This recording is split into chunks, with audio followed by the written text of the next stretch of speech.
check this out. So we are in the $700 daily that we final tabled yesterday. Kind of a meh ending.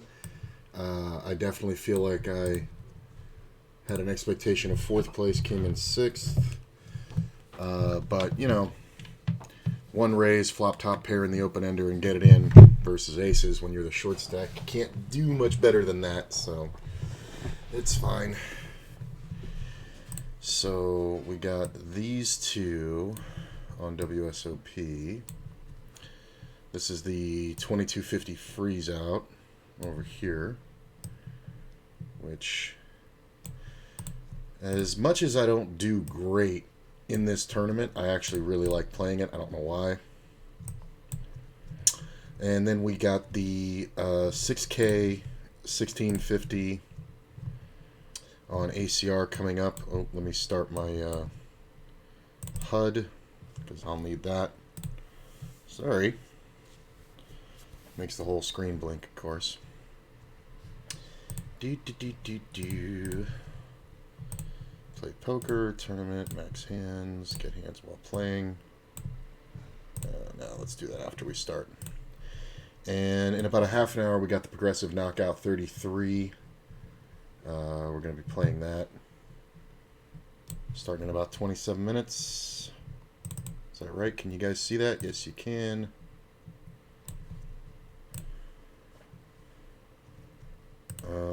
Yeah, so that's where we're at. This 6K is kind of awesome. I'll go ahead and register it now. I think I already was registered. The fuck? $700 daily did not... Oh, just barely beat the guarantee. Very few players, though, so it's only paying top 15 instead of normally top 20. So for 15th place, you get $15.85, and then there's no jump till the final table. Top prize $200. Hey, man, it's not much, but... You know, if I picked up 4 buy-ins playing 50 and L and as much time as I'm going to invest in this tournament, I'd be happy. So, if we focus on the win, we'll be good. There are some other ACR tournaments I want to look over. So just give me a second here.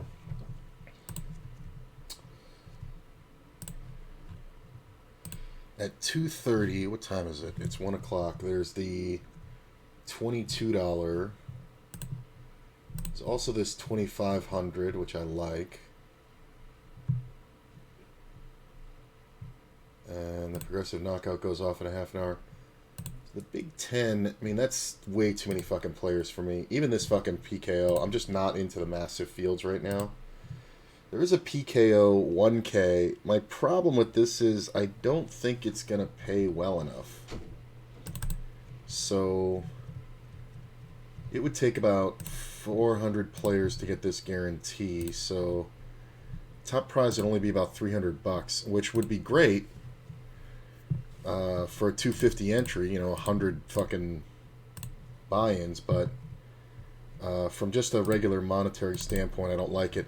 I think I am going to play this mega stack. This is a longer one. It goes off at 2. Late reg ends at 5. Means cash will probably be about 6:30, maybe 7. Final table 8 or 9.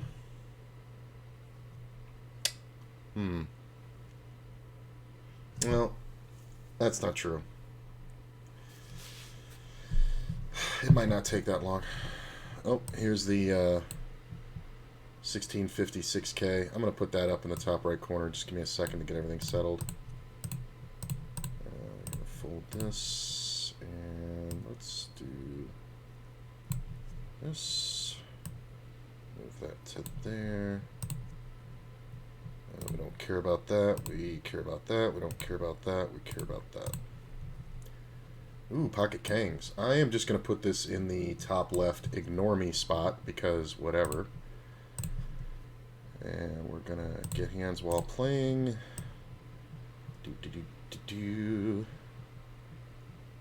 Oh, don't do that. Raise. Player calls, heart comes off. I am going to bet. I am going to bet again. I think it's very rare he has a flush here. He's going to have a lot of jacks, a lot of jack tens. He can even have some 8-4s that we just counterfeited off with the 6s. But usually I think that's just a jack. Like, people do dumb shit. Like, it's just like jack 10, or it could have even been 10-9, the straight draw. So, who knows? Let's make this a little smaller. Yeah, that's good, right to there.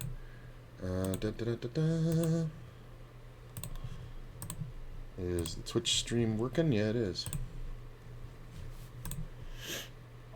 Yeah, this one goes off. I mean, it's going to be 600 players, which, not bad. It's a bigger buy-in. I think the PKO might be the move. I don't know if I want to play both those, the 33 and the 44 here. I kind of would like to play the progressive knockout. I think I have to decide. Because I don't think I want to play both, so let's do a little math here. So 20,000 divided by 30 bucks means it needs 666. I think it's the same for both. 25,000 divided by 40 bucks, 625.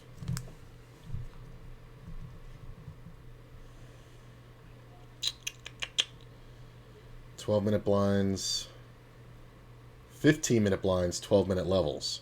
Or 12 levels. The other one is 12-minute blinds, 15 levels. So similar, but very different. I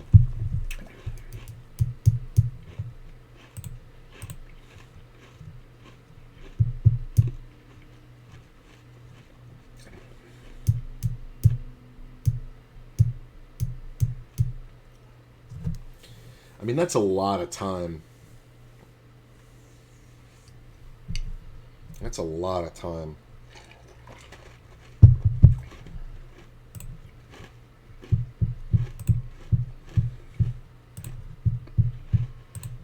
It's a tough decision.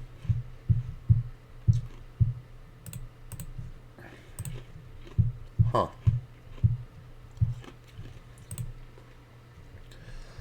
I don't know. The top prize in both is going to be similar. Like,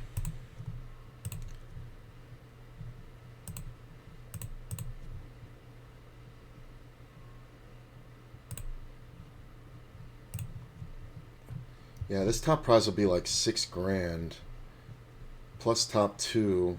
You get 3. It's gonna pay down to 81 for 2x. I kind of like all that. This one,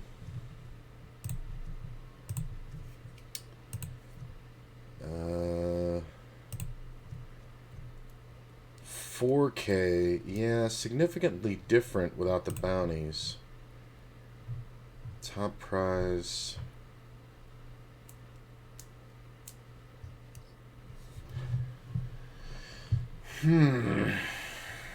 It's kind of tough. I mean, it pays down 100. It's going to pay down 68, so that's like a 50% ROI. No bounty.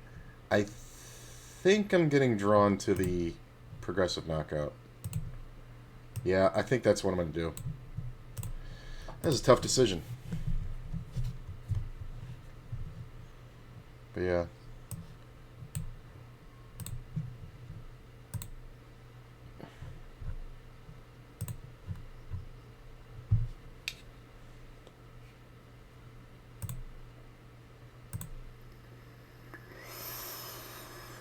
This is a good tournament. The $22 re-entry at 230. I may play that. Maybe that's a good compromise. I play these.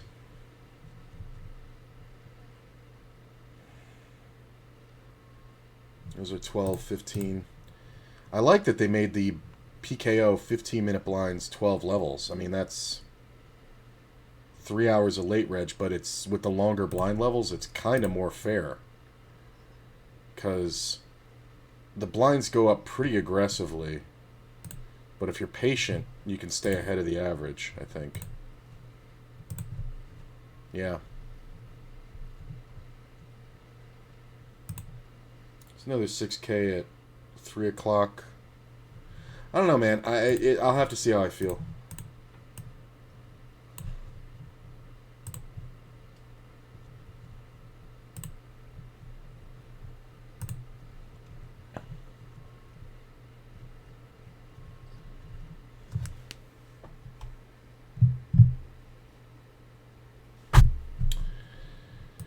Easy call.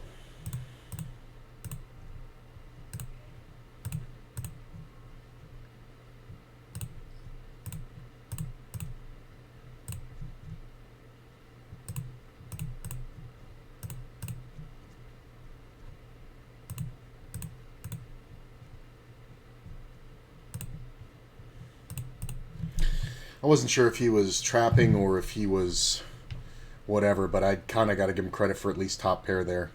I think he just went for the freak out spot.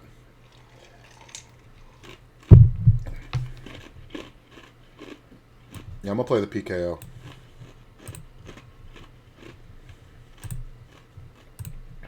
And that'll be the main event.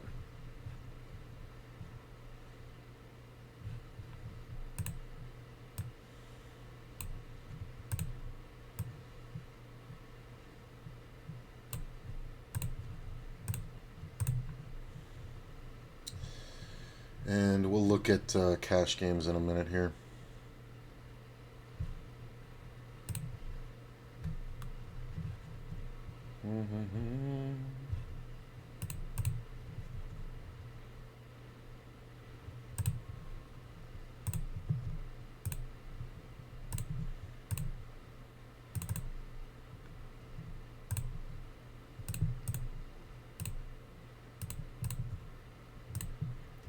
Seat is reserved. It's weird.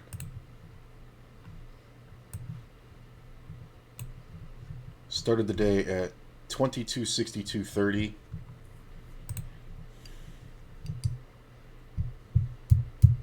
Nope.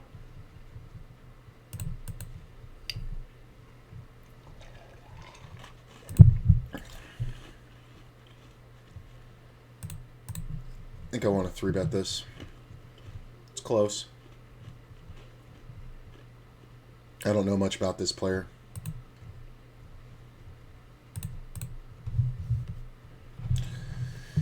Sorry to say it, but he's from Belarus.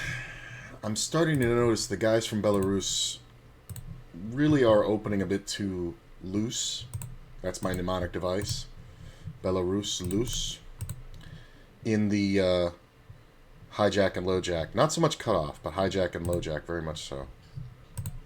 So, when I have an in-betweener, I like to 3-bet it. And they kind of just give it right up. Like, pretty much always. But it's a good way to get it all. Check call, check jam.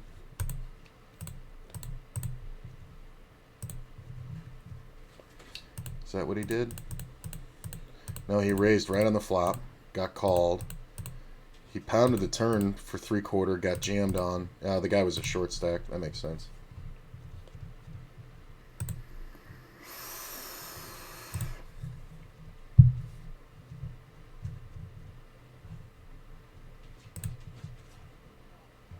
Oh my god. I gotta let Sergeant in the door. Hang on.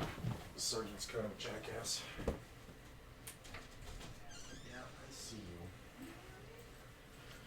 Little jerk, you're gonna want to go out in a minute. I'm not fucking. I'm not shutting the door. I just have to leave it cracked. All my toys are in here. I had to come get toy.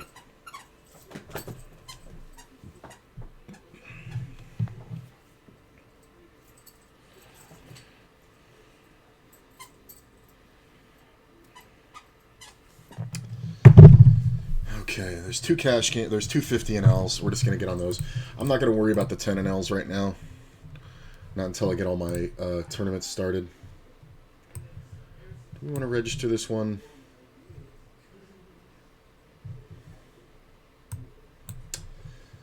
yet. I'm not sure. I always like to wait till after these start. I don't know why. Just a little superstition. I really don't have any superstitions. That's like the only one. I don't like the look of that. That looks better.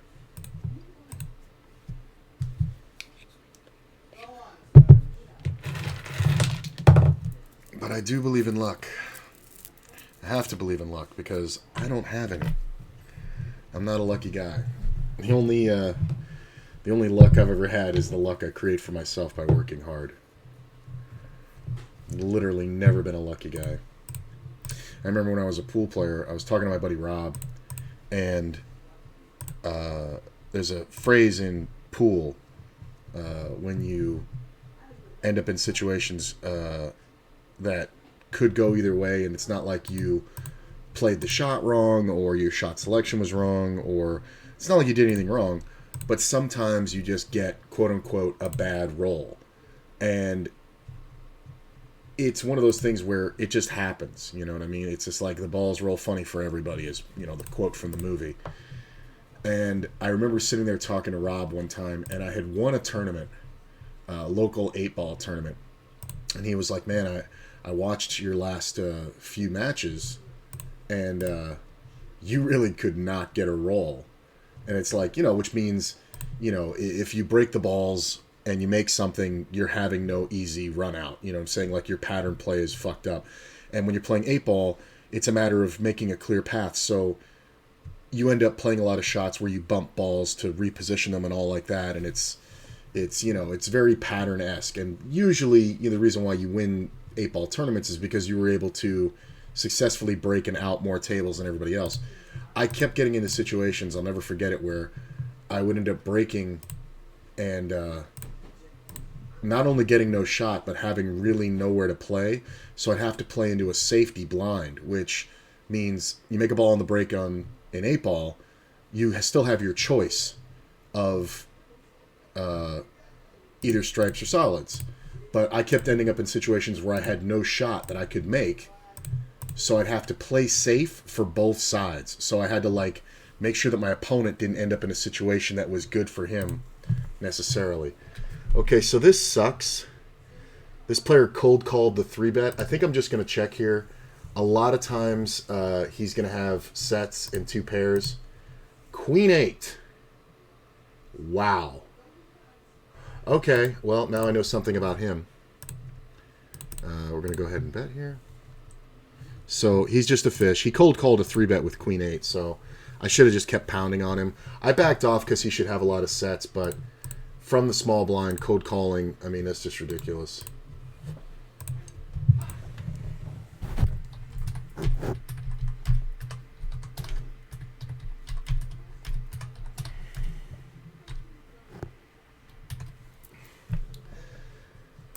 This is what I'm up against. And anyway, I remember talking to Rob, and he was just like, man, you could not get a fucking break. And I was like, yeah, but I won, and you know, it really sucked. And we started talking about it. He's like, to be honest, he's like, you might be one of the most unlucky fucking pool players I know. And he was fucking with me, but then we started going back, like, through matches and, you know, things that happened and shit like that. And at the end of it, he was just like, yeah, man, you're just the unluckiest guy in the world. But it was funny because he used to always use the term mush. And, you know, you guys know that might be from Ryan DePaulo and all like that, but it's from Goodfellas. And he's like, but the funny part is you're not a mush because, you know, you win your share and blah, blah, blah, blah, blah. And I was like, yeah, man, I'm like, the only thing luck doesn't control is how much I practice and how much I read and how much I learn and all like that. And I was like, but I'm never going to be lucky. And he goes, huh. He goes, that's probably why you're going to do well. This is because Rob was known to be one of the luckiest players. And he was a very good player. He was much better than me. But he was known to be a very lucky player. Where when he took a shot, things just seemed to work out despite what he was trying or not trying to do. Which I believe goes down to somebody's inherent understanding of the game. He was much better natural, much more natural than me. So I think he had an intrinsic understanding of the game better. So even when he didn't consciously know what he was doing, I think that kind of stepped in and elevated his game beyond, just what he could control, making him make high priority decisions. See, look, ace four. Like, this guy's playing everything. Okay, he's a moron. So he's the target. I will not be checking against him again.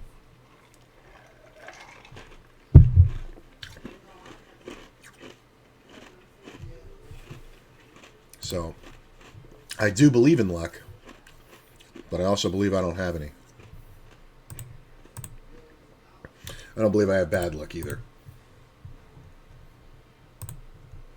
I think I'm fairly neutral and things work out. Hey, we got some people here. Good to see you guys right away. Greatly appreciated, because it should be a pretty long day. There's quite a few tournaments that I'm looking at, depending on how I feel. And I would like to play quite a few. Courtney's going to be doing nails all day. She's got her mom, and then she's got a client later. So I'm not going to have much to do. So today's a good tournament day.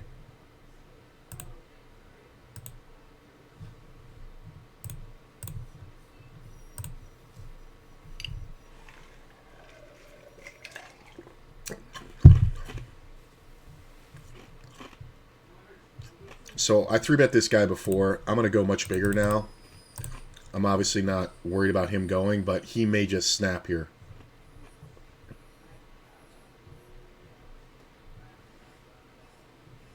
Oh, different guy.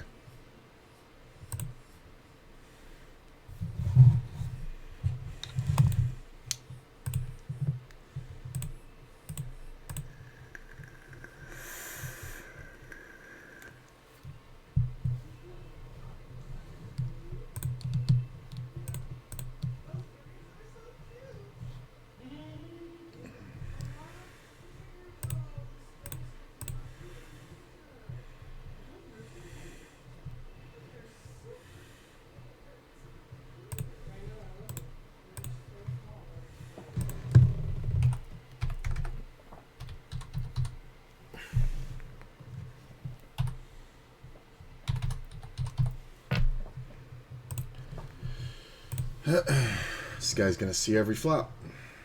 He got one double early after his buy-in, rebuy, and add-on. Now he's seeing 90% of flops.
Ooh, that's a tough one, because you would definitely play jacks exactly that way. Yeah, I might rejam jacks, because I'm never going to fold to a jam.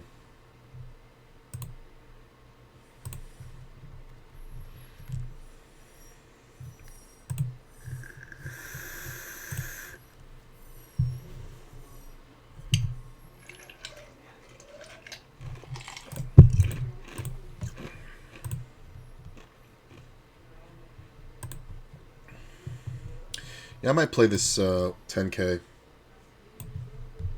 22 10K.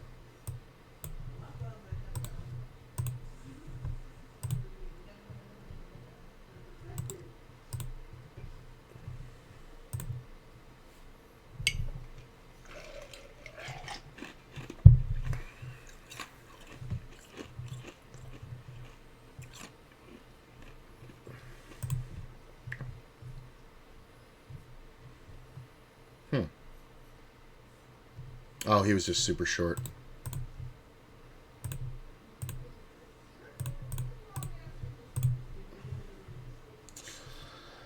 I mean, that's a big open. Nah. Like,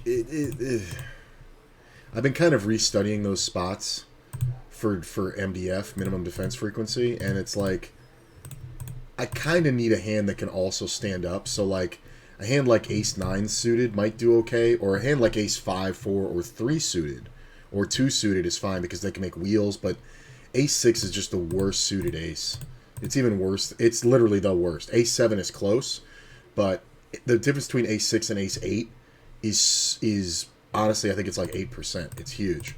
So, I think if you're going to fold a suited ace to a single raise that's pretty big, you know, it was like a 3.5x in the big blind, heads up, I think that's the suited ace you fold. Which is an interesting way of thinking that I've been starting to learn about for the past few months about the way certain players that I like talk about the game. They kind of do it reverse. Like they sit there and they go, are you ever going to fold in this situation? And they think, well, yes, there's a fold for every situation. Then they go, okay, what's the condition in which you're going to fold? And it means for everything. Fold, raise, call, whatever your action is. So they go, so in this one, it's like, this guy raised from, you know, under the gun 2, or under the gun 1, and you're in the big blind, nobody else called, it was a 3.5x. Are you ever going to fold in this situation? Well, yes. And then your brain just has to go, what hands are you going to fold? And obviously 7 deuce and bullshit like that, but then you got to sit there and go, what's the top of it? Are you folding any pairs? No, because pairs have so much expected value. So I guess the hands you're really looking to fold are the ones with reverse implied odds. So bad aces and, you know, whatever. But a suited ace is good, but what's the worst suited ace? Ace-6? So if you're ever folding a suited ace here, which one is it? It's the Ace-6, Ace-7, Ace-8. And so it just kind of fell on that. So thinking about it and working backwards kind of makes things clear. This is very tempting. This is another one. My MDF is probably okay here, but I'm going to be dominated a lot just by hands like Queen 10 and Queen Jack that are going to go. Because this player is so short, and he does want to just get it in or get out. You know, so he can re-enter. So why give him a chance? See, he's not shoving everything. All right, I'm gonna 3-bet again. I'm gonna go a little bit bigger this time with these aces, just because this player's coming at it from under the gun. He should have a stronger range. That was easy. Hold.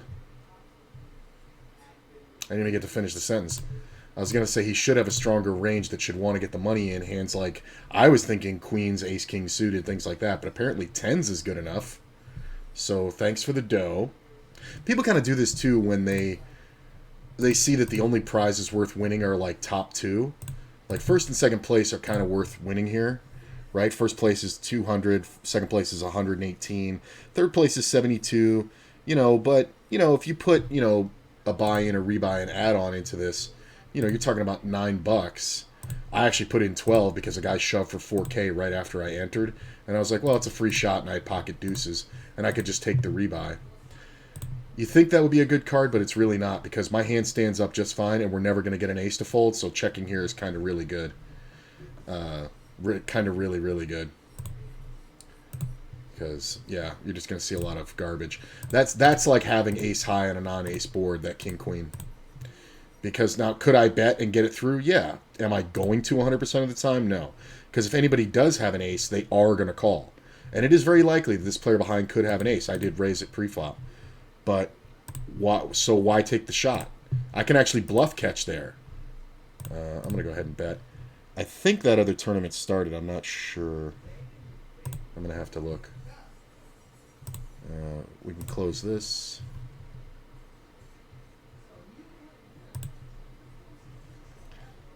That's the 10K. Yeah, so here's the progressive knockout. Yeah, let's go ahead and get in that. Let's do it. Move this over here. So where do I want to put it?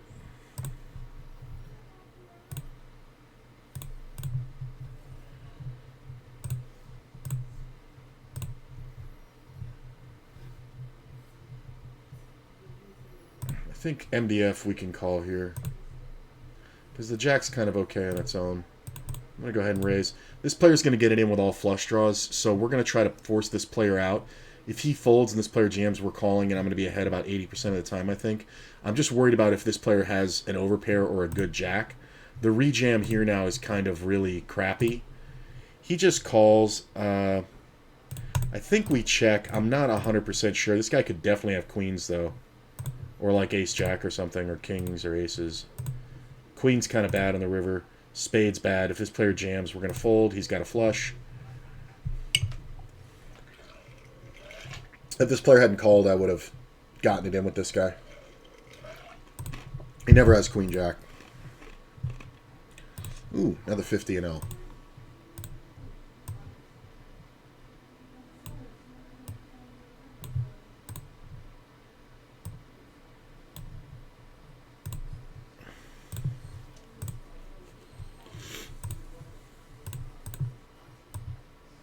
I want to put this over here.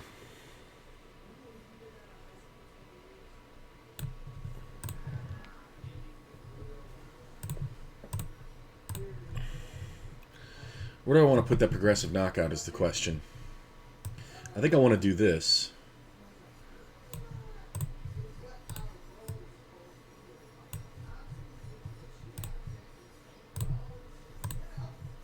And get in the progressive knockout.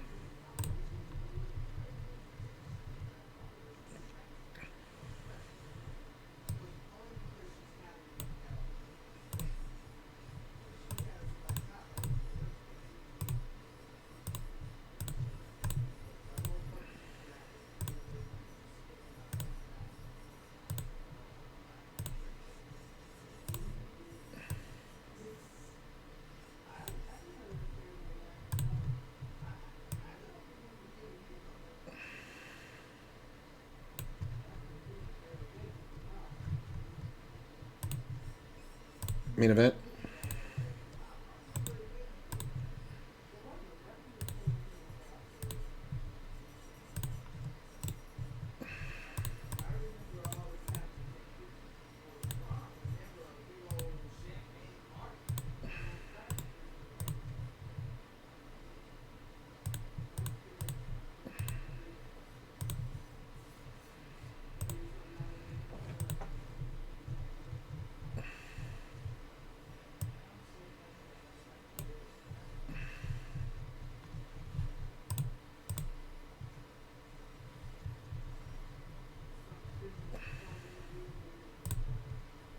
This progressive knockout, the structure is super slow. They're 15-minute levels, so we're going to tighten up quite a bit, especially at an 8-handed table.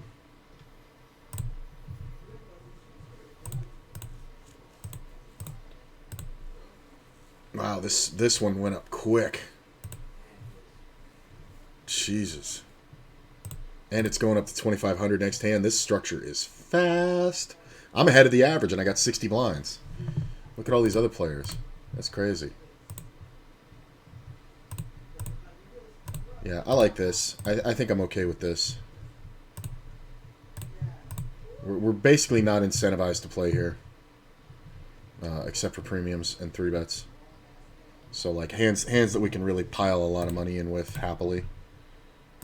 Like, there's no need to speculate, really, much. I don't know why this Big Mac's taking so long.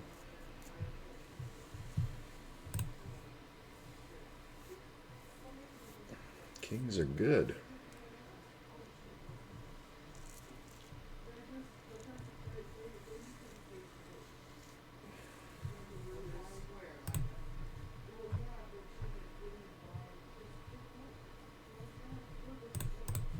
This isn't the worst.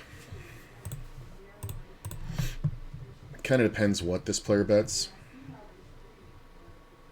He should be betting. He decided not to. I am going to go ahead and bet like I have a king.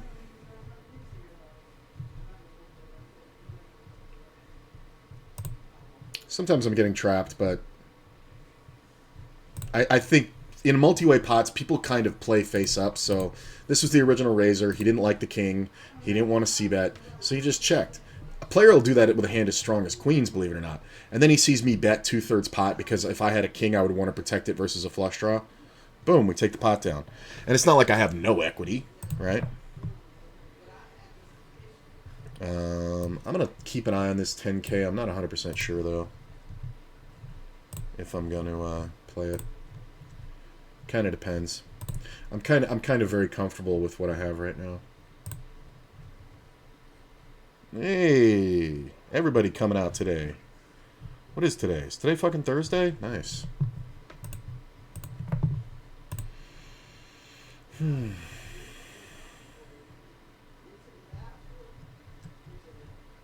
How's that look? Does that look okay? Yeah, it looks alright. Yeah. I think it's fine. Can we move that up at all? No.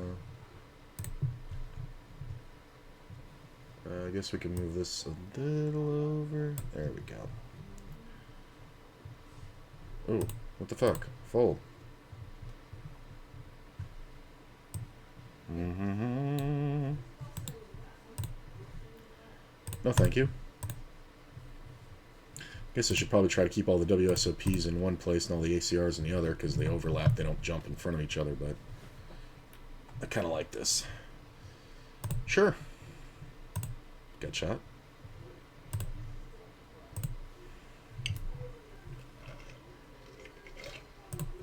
He doesn't have a lot of chips.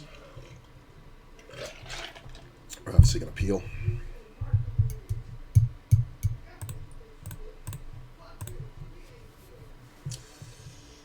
Deuce, 6, 7, 8, 5. 5's not really good. 5's not good for bluffing, I mean. Interesting. 7x open. Okay.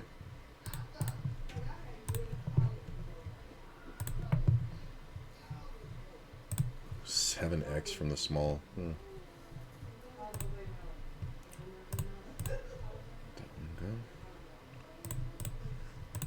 I think 4x is just fine.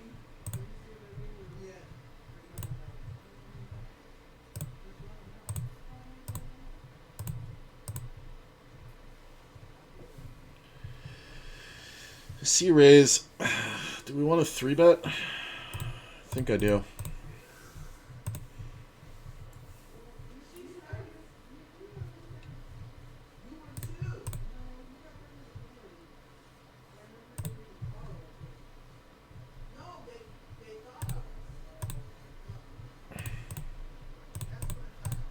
Could he have an ace? Sure. Could he have something else? Sure. But yeah, jack. That was my problem when he checks the flop. I should have just raised the turn. It's kind of goofball. When he bets minimum, I know he has showdown value. I should have just check raised turn. I fucked that one up. I knew it too. I knew he had a jack. I think I'm gonna bet like I have an overpair and I'm a moron.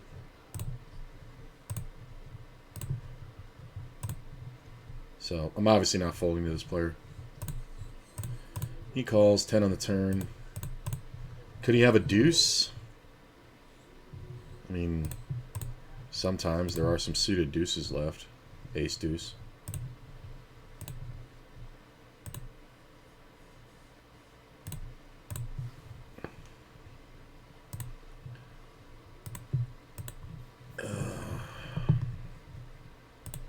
I think I'm going to go for it here and re-enter if I get caught.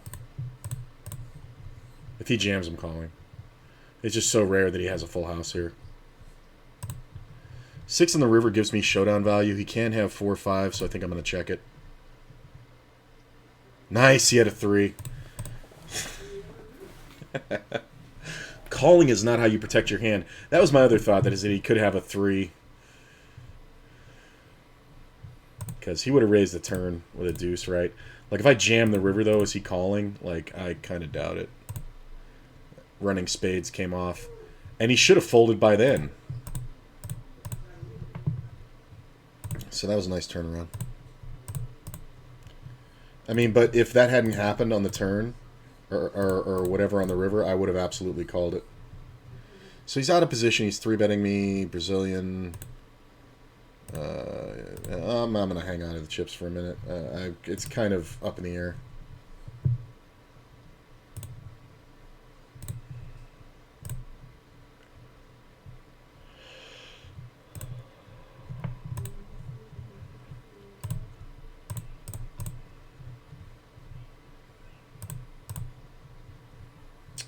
I'm always expecting aggression to bet. The jack's not great for me. It's much better for his range than mine.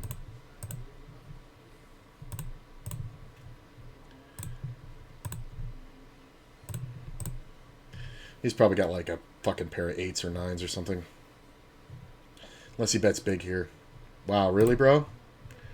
See, like, I know he's full of shit often, but how full of shit are you going to be? Ace 10? This is kind of meh.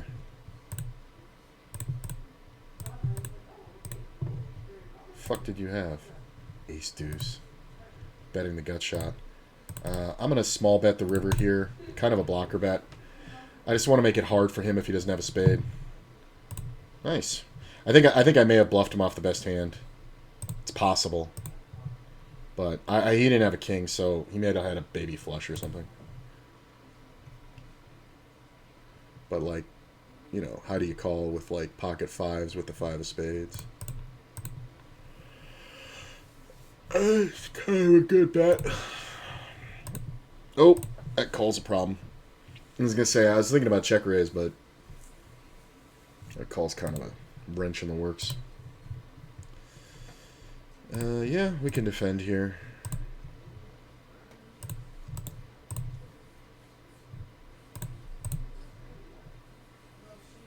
It's kind of a small bet.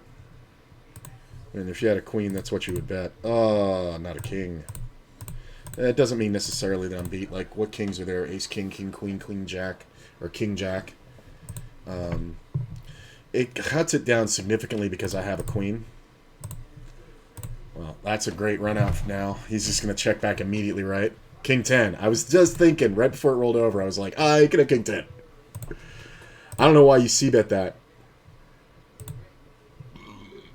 Yo, exam, 2 of 3 finish, I'm exhausted. Woohoo! Nicely done, sir.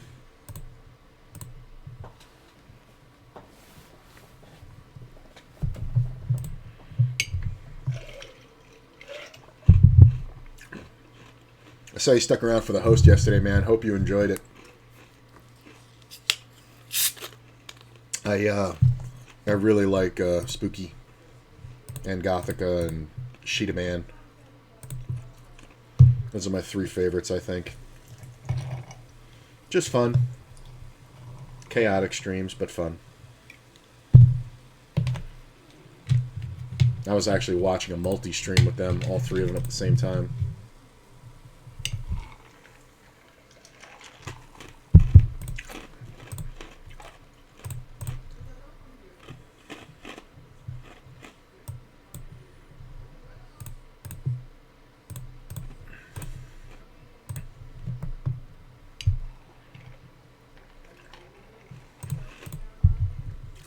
Raise. Raise, Brazil.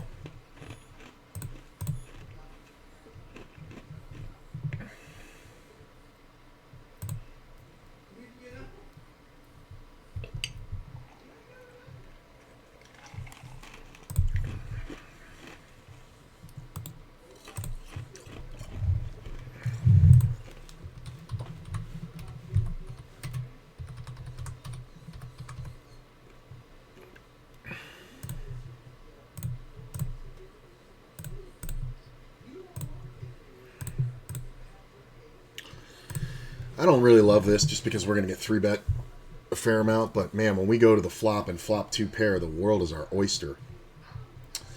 It is a 5-way pot. It's my boy being sticky again. We're going to go ahead and check it. So this player leads out. Can he have ace 4? Yes. Can he have pocket 4s? I suppose. But I don't think I'm just going to call here. I think this is one of those ones where If he has ace-4, I'm just going to lose. But he's going to have 4-3 a ton as well. So we're just going to try to get the money in. He also might jam with 5-6.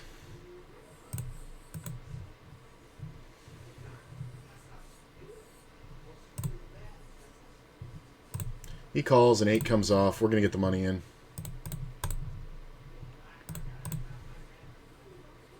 Set of 4s. That sucks. I don't know what took him so long. That's the only hand I'm worried about. It's the fact that he thought about it is shows how fucking weak he is. In the blind, he's going to have 2-pair combos way more than that. And when I have ace-3, man, like, the literal only hand I'm worried about is pocket 4s. And if I check the turn, does he jam the river?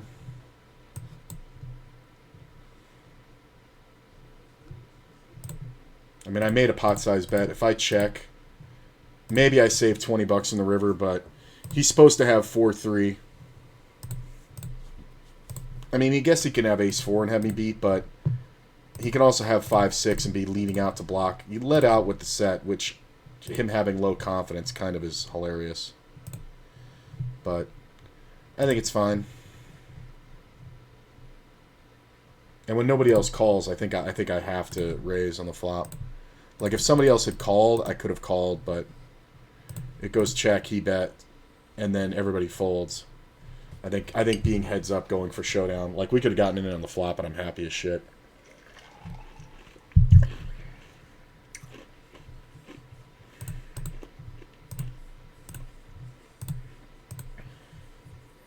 I mean, on this flop, leading out with a set is kind of stupid because somebody has to have 2-pair.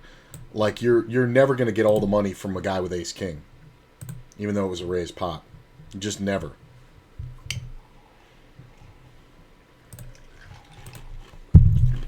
When your game plan to make money is coolers.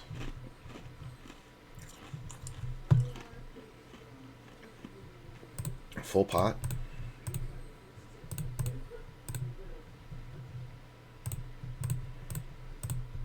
I'm just going to win this one on the bottom straight up a lot. Full pot's just nothing. He had pocket 4s.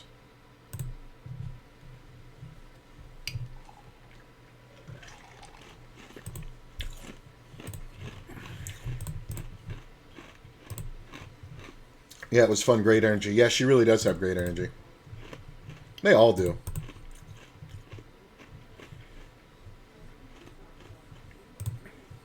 She is hilarious, though. Like, just in her own way, she's so fucking funny.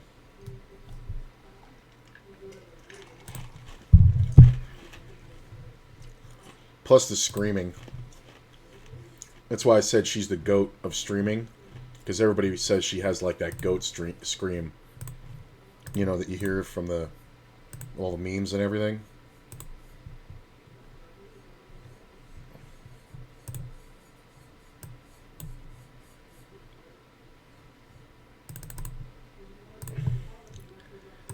Yeah. I mean, it's close. It's only because we haven't seen a lot of 3-betting.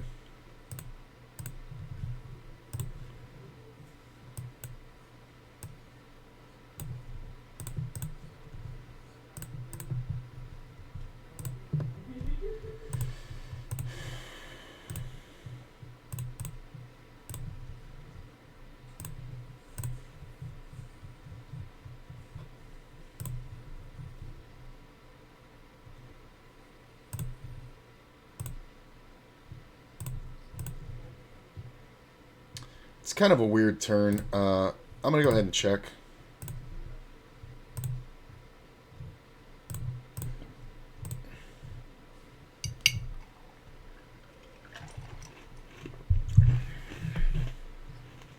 Might lose here. Wow.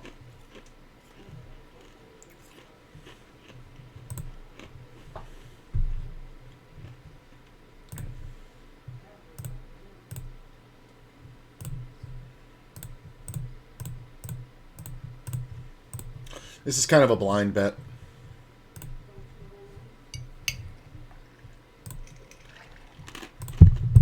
Like, he's going to have 3-5 and 5-7. So, I don't know which one it is. He's also going to have, like, 6-5. So we may have to go bet because of that. But I think betting the turn is important.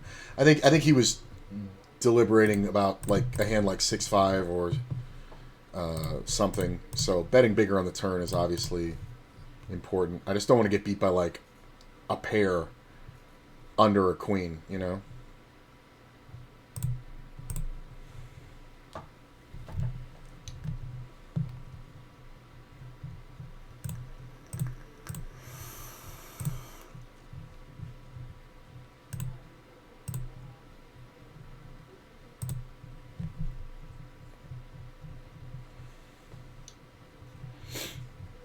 Player leads at me. Usually he's leading on a draw. I know you were a great pool player. Did you ever delve into snooker? I'm not sure of how big of a game it is in the U.S. Not till I was much older. There just wasn't a lot of snooker to be played. I did when I started traveling on the Florida 9-ball tour.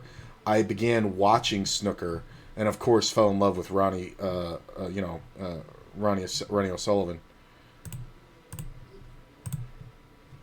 And oh god, John Hennigan, and what's his fucking name?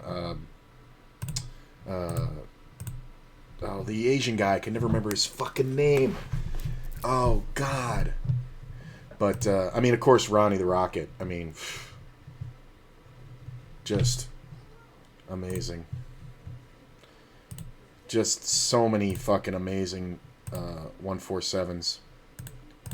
But I started watching him, and I learned how, because we call them playing a snooker when you're putting a guy behind, you know, a ball, and 9-ball was the chief game.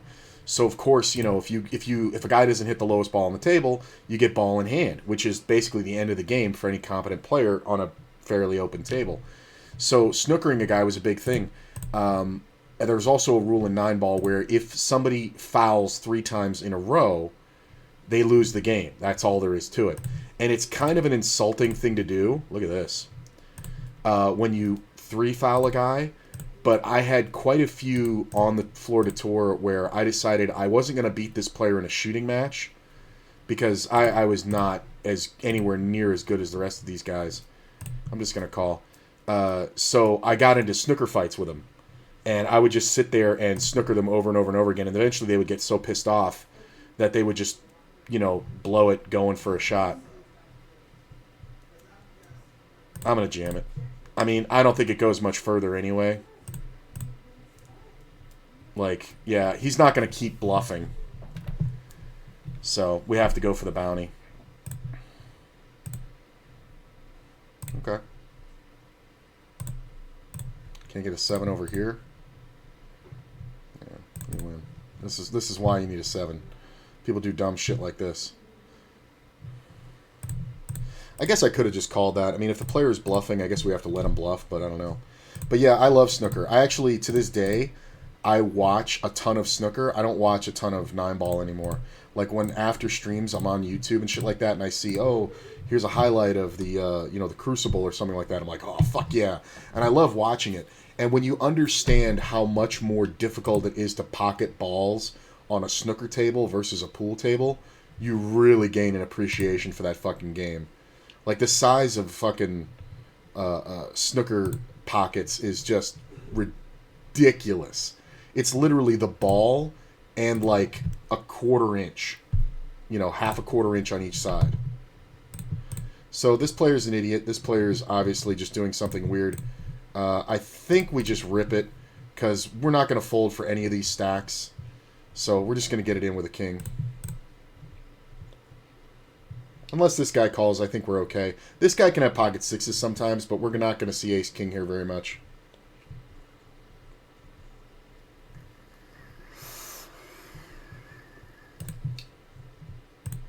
King 10 is my only real fear. This player could have absolutely had king 10. I'm fucked. 8s on the river, 9s. Look at this shit. That's why this tournament is so fucking frustrating for me. Like, just because of garbage like that. Okay.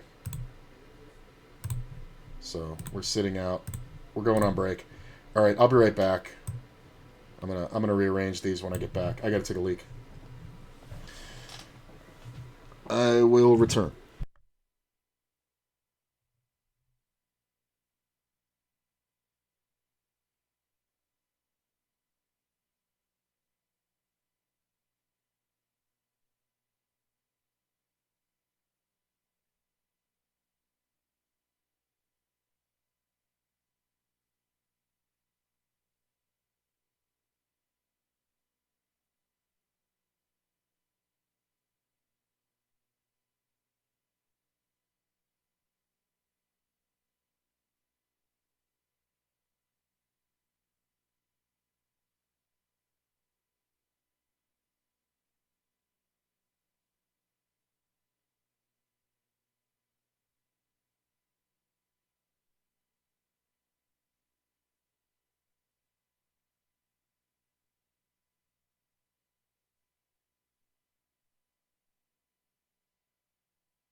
Ronnie's playing the World Championship semifinal right now. Your favorite player? I mean, he's everybody's favorite player. He has to be. I mean, what's that introduction they always give him? 5-time world champion.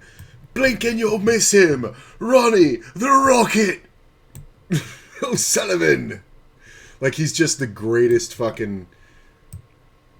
Honestly, it's kind of hard. I had this debate a long time ago when I was, I was like 18.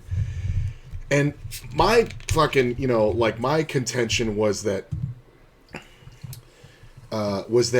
you couldn't talk about who was the greatest, pool player. I always said that, because this comes up all the time.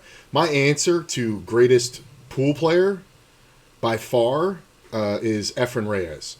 Like, there's just nobody better playing pool. Playing snooker, it's Ronnie O'Sullivan. But if you say Q Sports, who's better? I don't think I can make the choice. It's just too hard.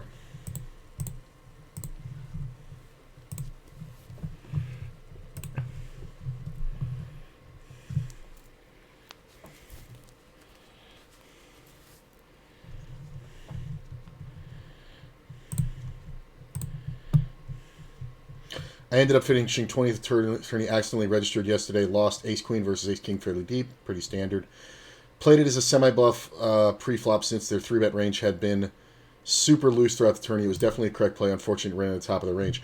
Good that you recognize that. Good that you recognize that. If you run the ranges later and you're like, well, shit. You know what I'm saying? You're just like, whatever. And still, even making the wrong decision, you got to remember, you're going to win there 30% of the time, so it's not the worst.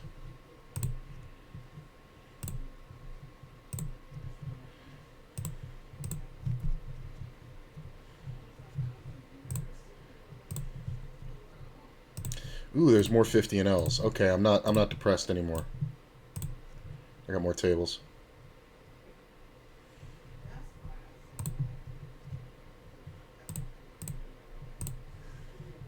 Judd Trump, there's another one. Jesus. I remember watching him when he first entered the scene and really gave Ronnie like a match. Like, obviously Ronnie, beat him, but Judd he must have been like 19 and just crushing. But nobody's ever gonna compare to Ronnie. I could have just bet this on the flop, but I think checking it is kind of scarier. We're gonna have to bet twice.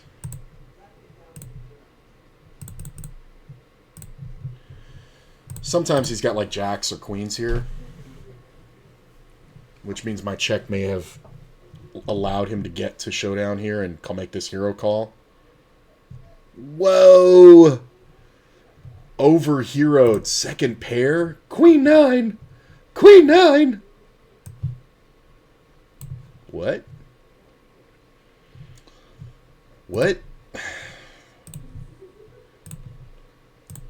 Like, what?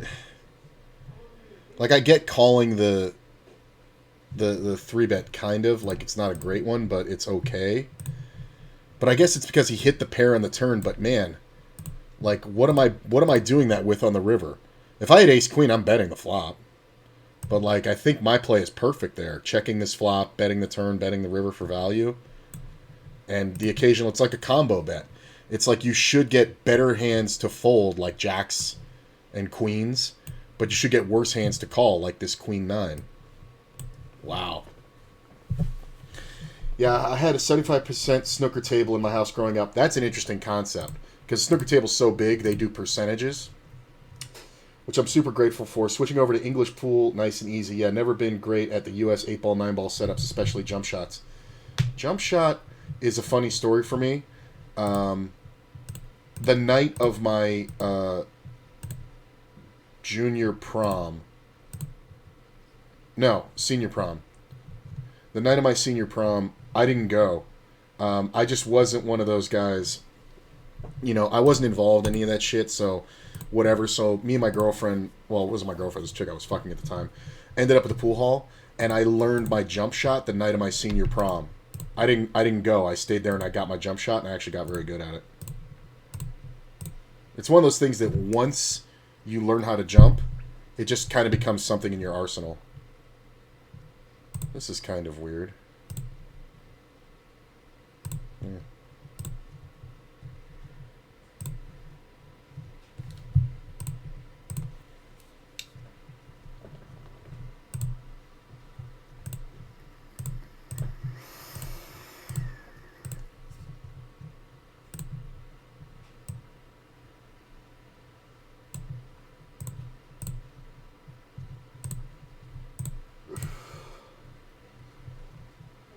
What is English pool? Is that straight pool? Where you're playing for 125? Like, is that points?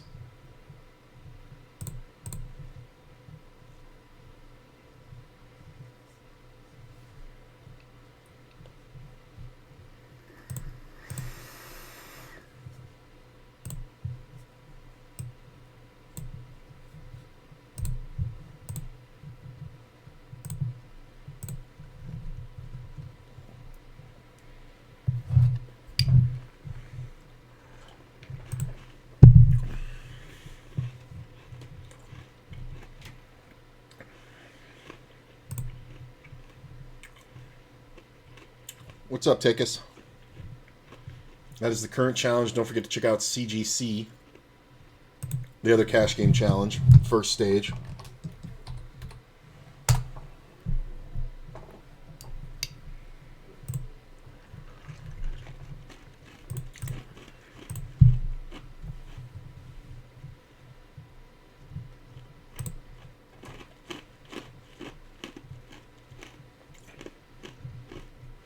Oh, 100%. Great finish, man. And excellent practice. You got in good reps, as we say.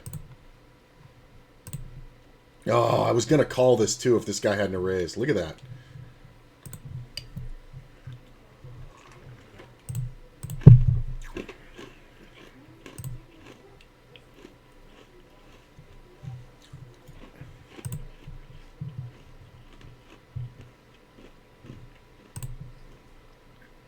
That's a pretty good flop for nines.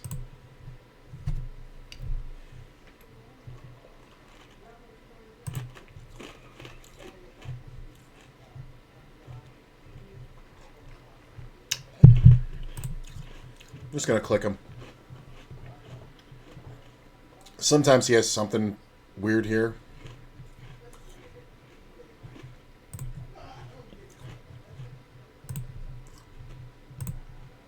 This check is because he should have a lot of flush draws.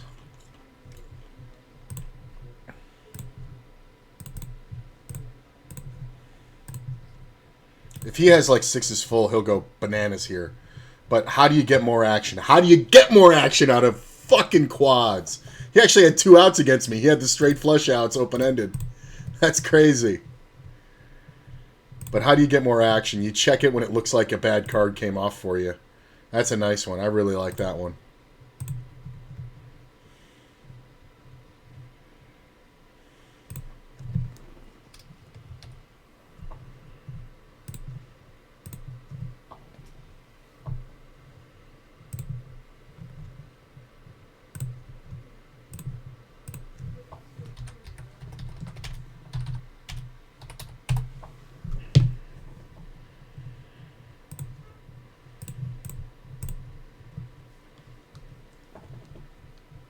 Yeah, Judd was winning 7-1 in the other semifinal right now. Best out of 33 frames. God, that's a marathon.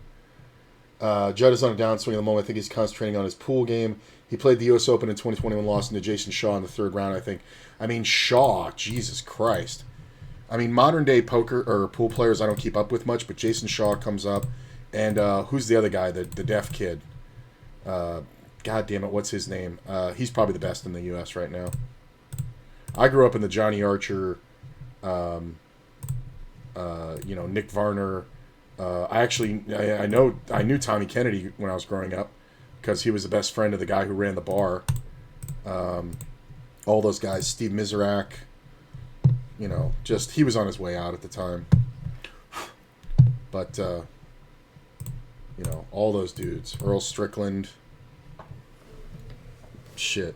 When I moved to Vegas, I was only like a few years removed from playing pool. I was like 6 years or 3 years removed from playing pool full time, after I got hurt. Maybe 4 years. So I moved to Vegas, and I'm walking through the Venetian, and my friend who had moved here from Florida and I knew him from the pool hall. We were friends for like 10 years. He was picking me up at the Venetian where I was dealing. We're walking through the Venetian, and he's walking with me, and I'm talking to him, and I accidentally bump into somebody, and I go, "Oh my God, I'm so sorry," and I'm in my uniform, and I hear, "That's okay, man," and I look up and I go, "Holy shit, you're Johnny Archer," and he goes, "Yeah, I am," and I go, "Dude, you might not remember this, but do you know Beyond Billiards down in Florida with Scott, Rose and blah blah," and he goes, "Yeah." Oh my God! And he recognized me, and I was like, could you imagine being the #1 ranked pool player in the world, and you could just walk through a Vegas casino? Like, to us, he was the #1 ranked 9-ball player in the world at the time. And he could just walk through, nobody bothering him. That'd be like saying, literally, it would be like saying LeBron James right now walking through the Venetian, and nobody bothers him because they don't know who he is. Like, that was the thing that I always loved about pool, was that it's a very niche understanding of the people who are, famous and in it. English pool's 8-ball with yellow and red balls. Oh, yeah. The balls are smaller than snooker table. That ball, it's tiny. Yeah. Okay, yeah, I've seen that. I actually played that down south. The Cubans used to play that in Miami. So I actually played that a few times. Fun game. Very different. It kind of reminded me of bumper pool because of the size of the balls, but no bumpers. Although the Cubans would play it with a glass on the table.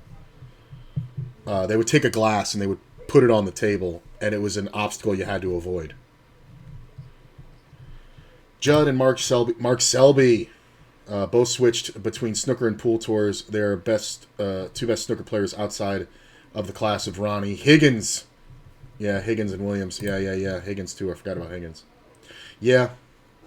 That's good that they did that.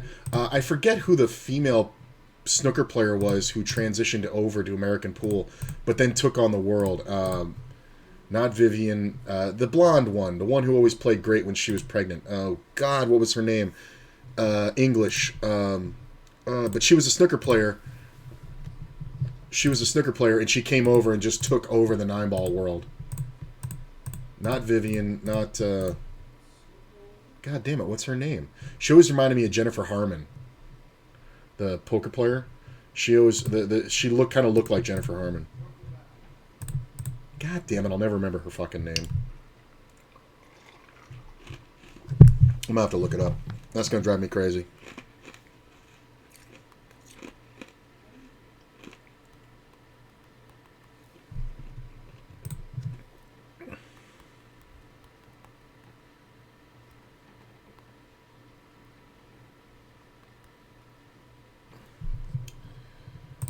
Uh,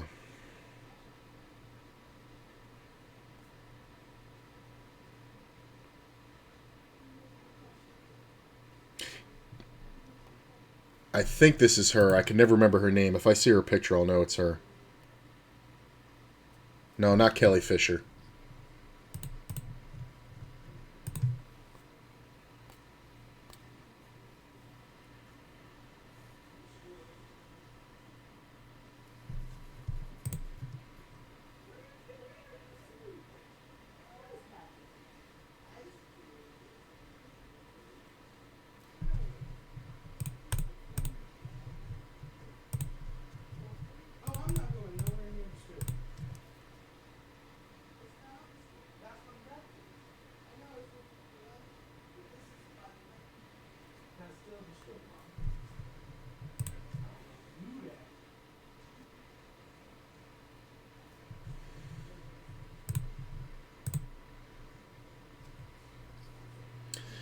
Lots of great Chinese players in the tour now. Exciting time for snooker.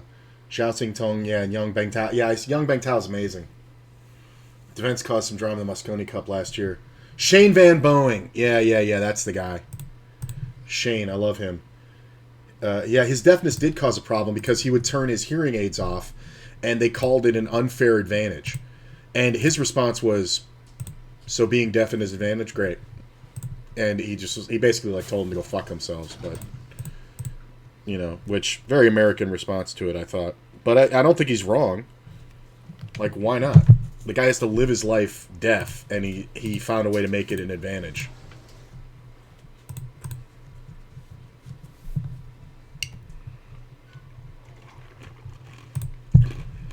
Look at how good this call is.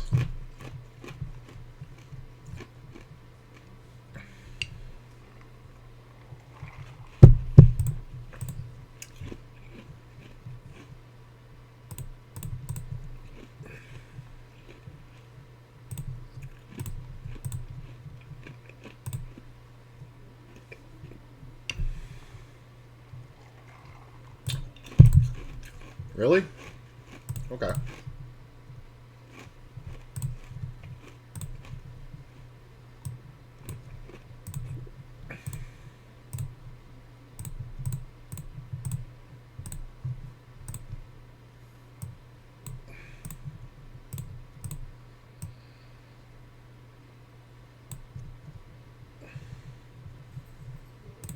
think I win here.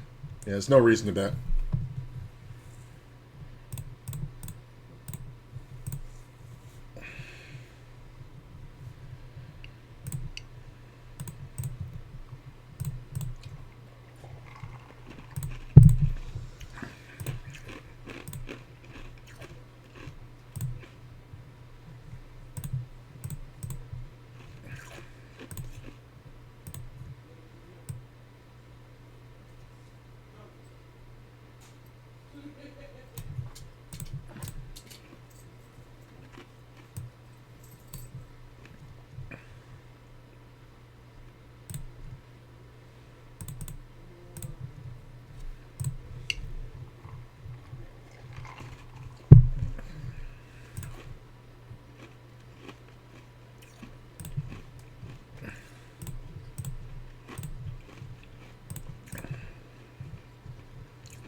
This is kind of interesting. Higgins is playing against Ronnie right now. Williams versus Trump. Whoa. I've seen so many Higgins-Ronnie matches. It's amazing. God damn it. Really? I don't think I can fold. Just a random fucking 8-6 suited. Oh my god. Ugh. The fuck is this moron betting for? The random 8-6. I should have folded it, but I'm just stunned at what people play.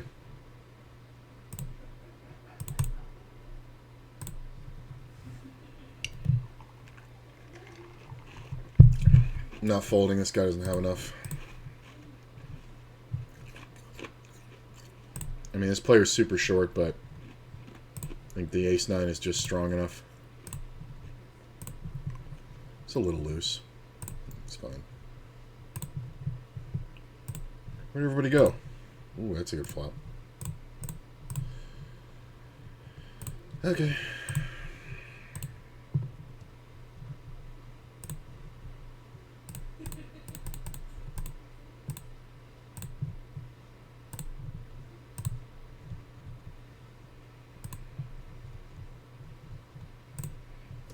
I mean, I just never know out of position there, blind versus blind. Like, that move can look like bullshit to a lot of people. But he has to have something to call.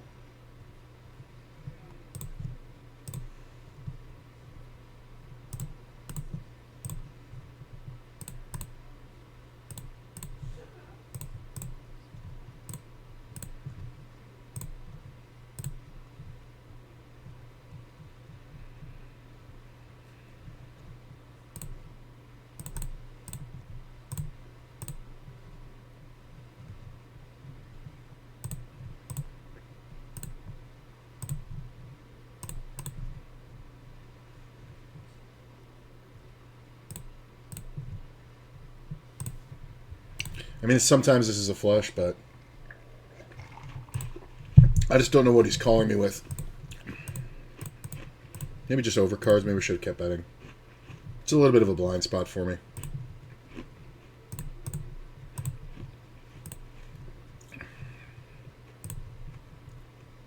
Yeah, I'm going to have to look that one up. So it's either going to be Higgins or Ronnie versus Williams or Trump. Wow. That's crazy.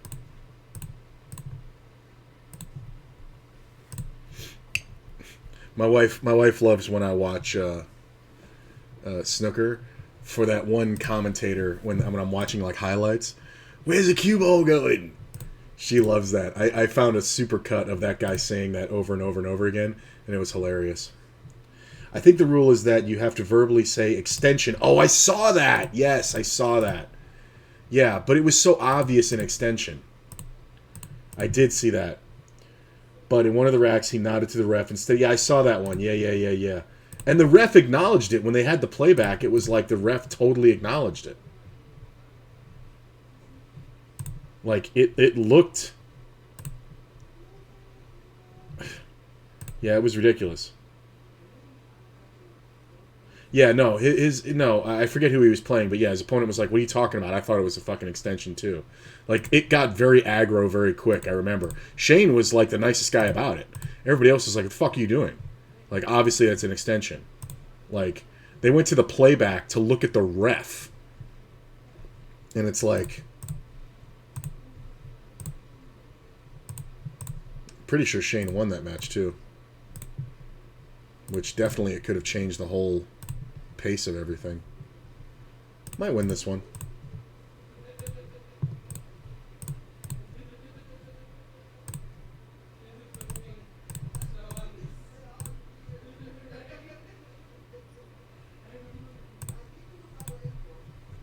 I saw one, I forget who it was, but it was some pool match where a player got down and he was queuing up the ball and he accidentally touched the cue ball with the tip of his stick, and nobody saw it.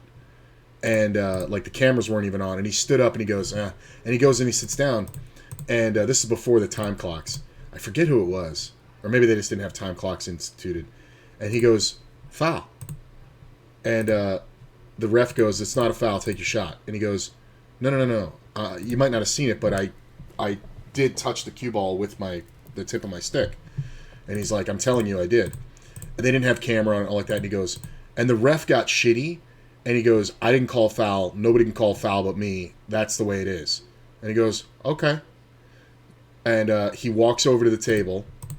And well, the other guy is sitting there going, it's not a foul. The other guy is sitting there going, if he says it's a foul, it's a foul. But he's not going to fight for it because it favors him. And the guy goes, it's no foul, take your shot. And the guy walks over and goes, okay. Picks up the cue ball, walks over to the other player and goes, that was a foul. And hands it to him. And then the ref goes, that's a foul. They tried to give him a fucking penalty for picking up the cue ball and causing an intentional foul. But, of course, everybody fought it and the whole fucking crowd went crazy. It was really funny. And the guy who was who committed the foul ended up saying something like, we're playing over here, man, but if I say it's a foul, it's a fucking foul. Like, he got really shitty really quick. And this was like in a semifinal of a major fucking tournament. Like, it might have been the US Open. I forget what it was. I don't think I ever actually knew who those players were, because I don't keep up with it much, but I thought it was really cool.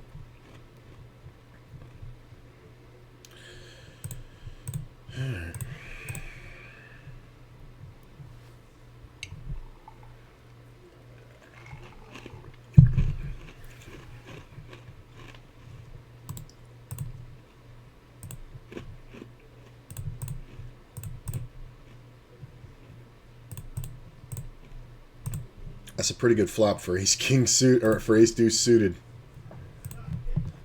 So the 3-bet's going to be a lot of ace kings. It's going to be a lot of, kings, queens, aces, things like that. I do think we kind of want to go for it here, because we have just way too many outs. 12 outs twice, unless he's got a set of queens, then it's 11. And he's just going to have ace-king a lot. Yeah, I think we're better off taking it out here. It's a great semi-bluff.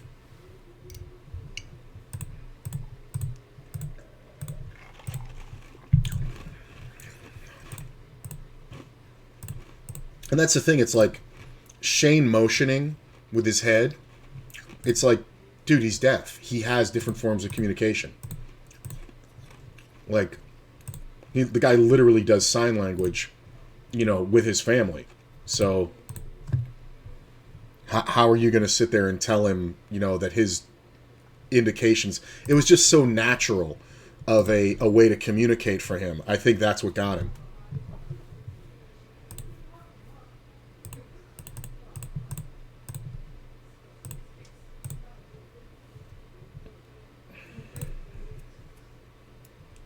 Not a great flop for sixes.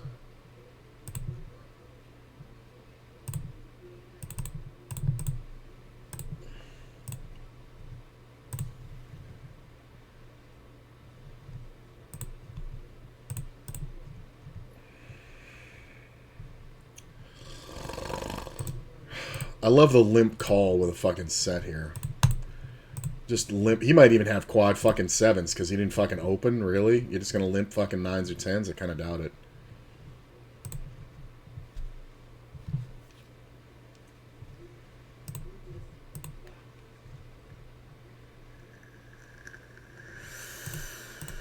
Is he just limping everything?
Sitting 7th out of 50 over here. Pretty good.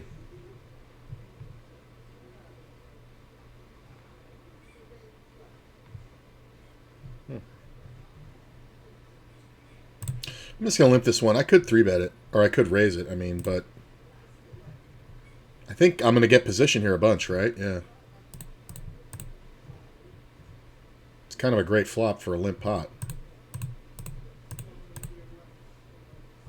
Duh.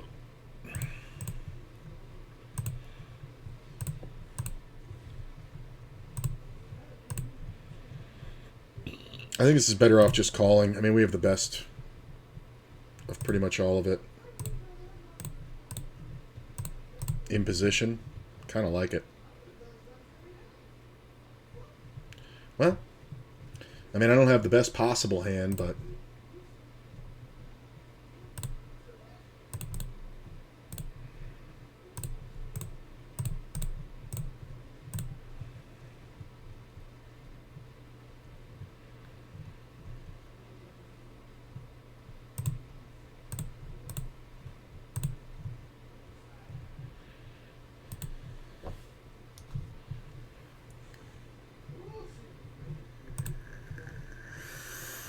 Look at this. Raise, call, re-raise, re-raise. It sucks because I feel like the 7's coming. Re-raise jam. Aces. Ace, queen. You're an asshole.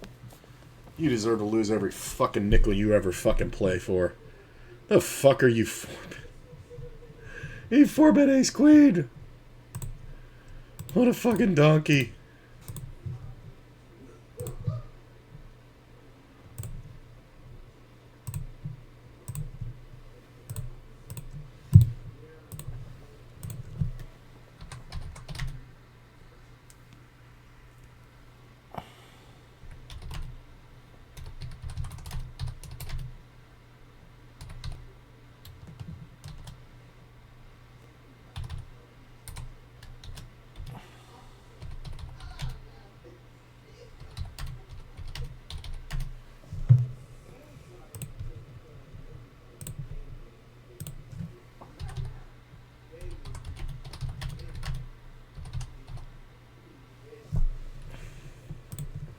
What a fucking donkey. Ace king, I can kind of see it. But fucking ace queen, never. Never, never, never. It was even offsuit. Like, it wasn't even suited.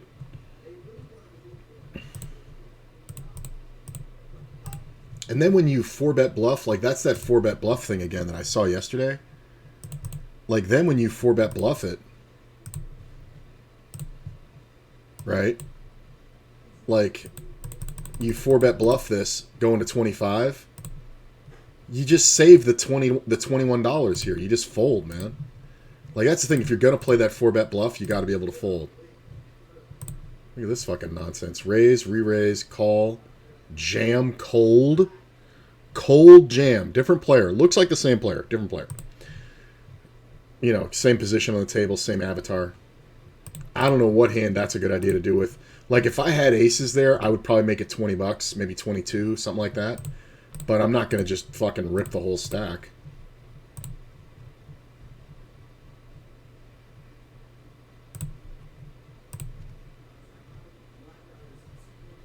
Ugh, that sucks.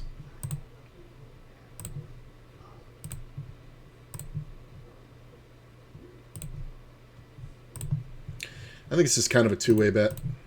I think we get some jacks to fold. This sucks. I do think we have to call one.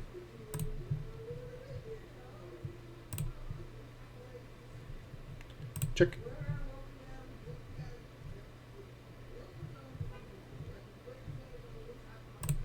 Not bad. What did you have, sir? Queen 9. Man, a lot of people playing the Queen 9 today.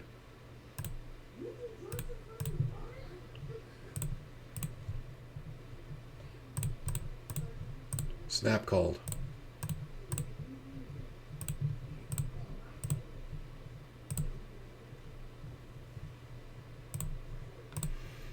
Have you ever played darts? Classic UK pub game more so than pool. Oh, hell yeah. That was pretty good, too. All those games are very common in... look at this. Can't get the fucking heart to come off. All those games, you know, foosball. I don't know if you guys have that there. The little soccer guys. Oh, this sucks. Foosball, pool, ping pong, every fucking classic video game. All those. I grew up playing all those in the pool halls. But yeah, I was pretty good at darts. Not like good, but I did it enough. Because like in between, you know, playing pool, we would sit there and you'd have to kill time. So what I used to do is I would be reading books on pool or strategy guides or things like that, or thinking about certain shots or whatever, just kind of meditating. And I would do the other things at the pool hall. So there were some days like it was well known, you know, that I wasn't going to be playing, but I was sitting there with a book, and I would like read a little bit and all like that, and I would be walking around. I'd be throwing darts, walking back and forth with the book.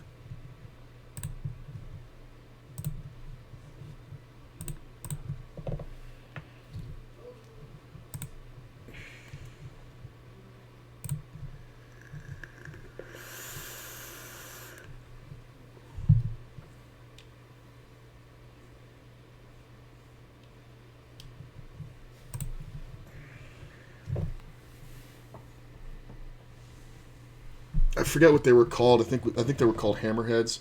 There was a kind of dart that, when it hit the board, it had a spring action. So the tip would go like this, so you'd get a more accurate hit, and you'd have to pull them out and recock them every time. Everybody had those fucking darts, and one of the most common bets was I would play with the house darts, which were just shit, and beat everybody who had those fucking darts. My problem with them is that the way that they flew, they were too front heavy weighted.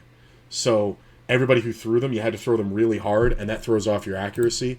Meanwhile, the house darts were wood, and they were feather light, so I could just.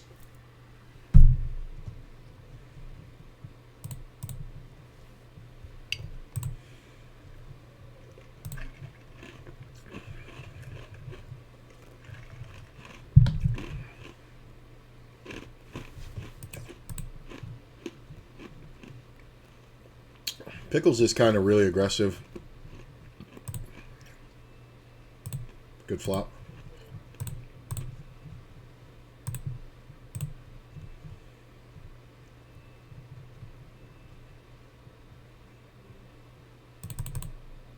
I'm going to go for the check raise small. I don't think anybody does this with a queen. I'm just working his stack in.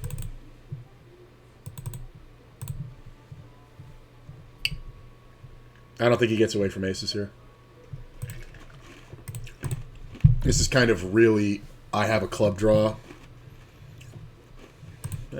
Almost worked.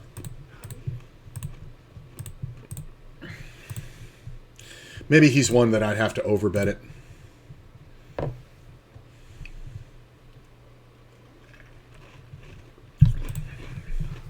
This player's super short, so if these players fold, I'm just going to rip it. I mean, he's not super short, but it's whatever. We're obviously going to play in case he plays. Jack's nice.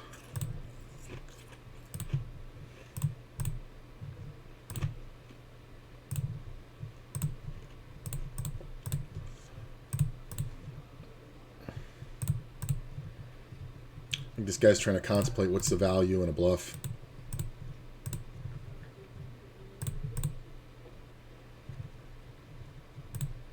He could just have a good hand, but I kind of doubt it. I'm going to check and allow him to bluff the ace.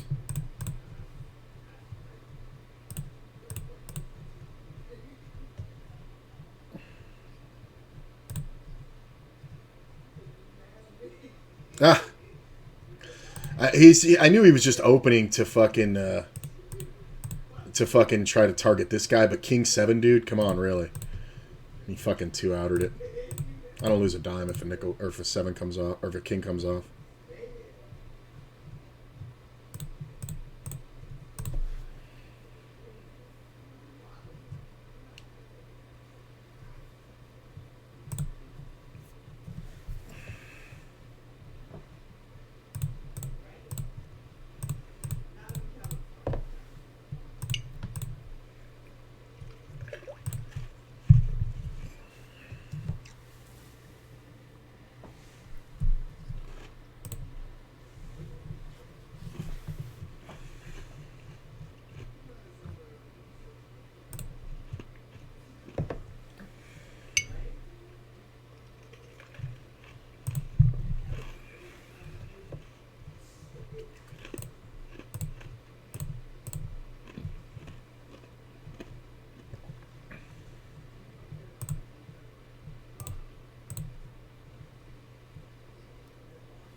Why is my HUD not tracking?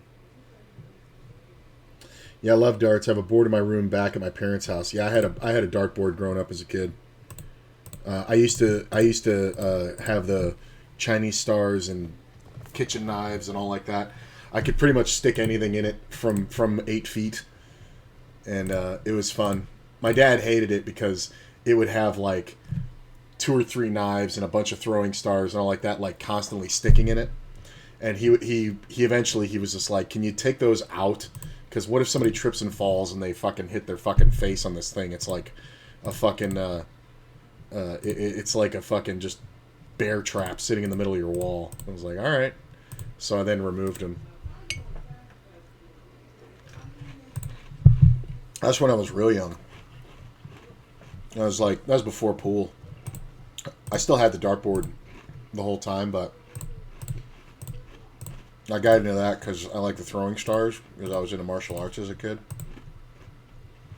Took Taekwondo for like 2.5 years. Took Shotokan for a year and a half. Some karate, not much. Karate is actually more useful than people think it is. Kempo. Took all that before I was like 14. Started when I was like 8. Boxing is the most useful thing. For self-defense, anybody who... I've had like members of my family be like, you know, they want to take a self-defense class, so they remark on it. And, you know, I always tell them, like, take a self-defense class. And they're like, yeah, which one? I'm like, no. One that's just listed as self-defense. Like, you don't need whatever. That or boxing. This player leading out is hilarious. So he limped this. Really? He limp called a raise in first. And then he bet $1. I raised to 5, and he fucking makes this bet. Wow. I wouldn't like this with aces. This has just got to be... This should be a set. But I have the ace of hearts in my hand, so it's very rare this is a heart draw. Like, I'm never calling there, but it's just kind of hilarious. Like, I don't know if he limp trapped it or what. I'm really not sure.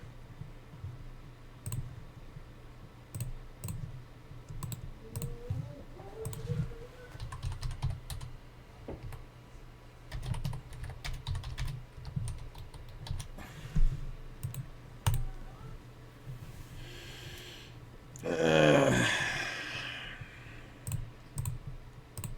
was thinking about 3-betting. It's usually a 3-better fold, but with this player in, I don't mind it.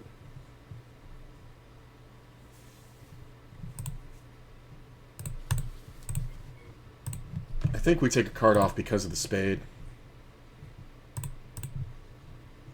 I don't know how many people can bluff here. So if he bets again, I'm going to give him credit for a pair, probably.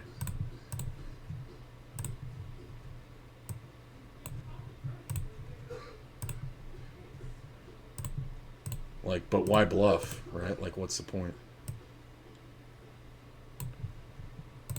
Yeah. I think this is one of those ones where he's got, like, pair of 8s or something. He could have even had the ace, honestly. But nobody's betting twice there. Yeah, I love darts. Have boards in my room. Oh, okay, I already read that.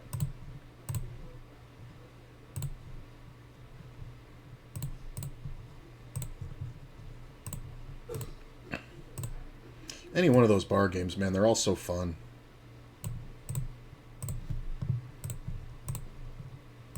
I mean, that's why they're staples, right? People are out drinking. They need something else to do.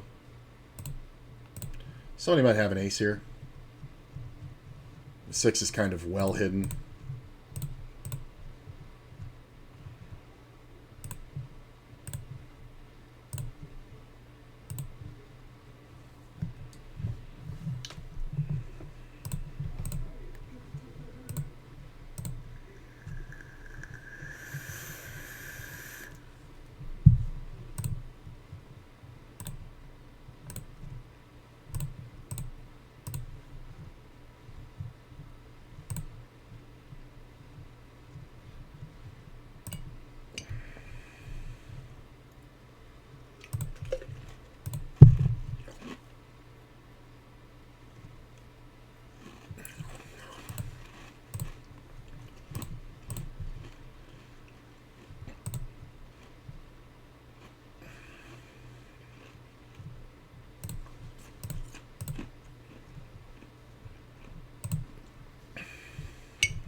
They got in 16K blind versus blind. Ace 5. This is that fucking moron from yesterday who fucking cracked my aces.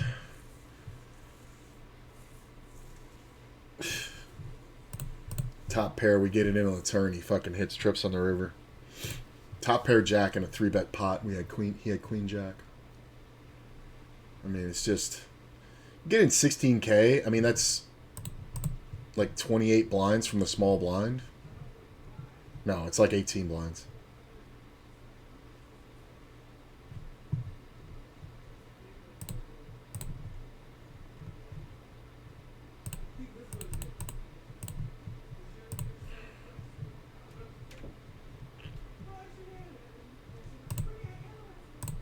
He might jam again.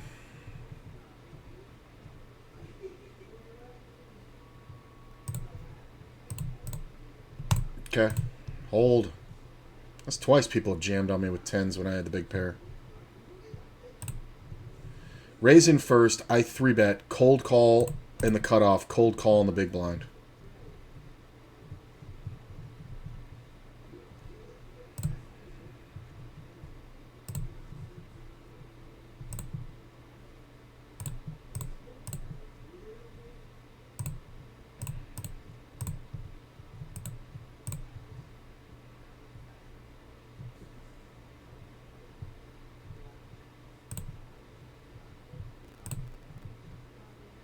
Ace queen cold call the 3-bet in the blind. The fuck are you calling with? 4-3? Oh my god.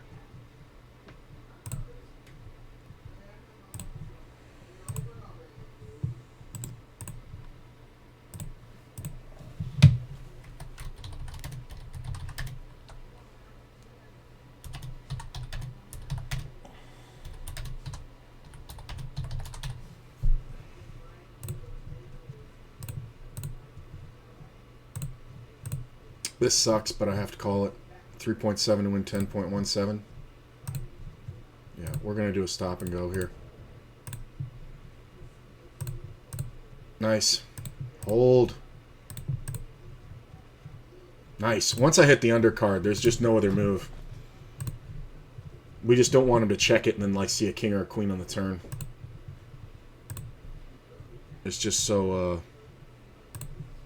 so absolutely necessary to jam that. King's not great. But it's a limp pot. He could have some aces, I guess. And check back. That's kind of a great card on the river. I don't think I can go for value. I can definitely bluff catch. I mean, unless he just bets fucking bananas.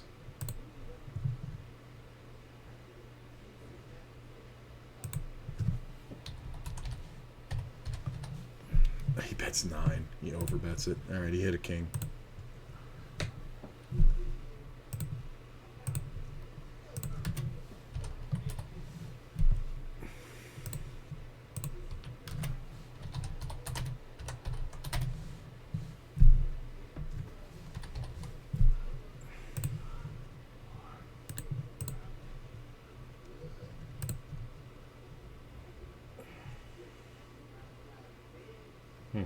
No.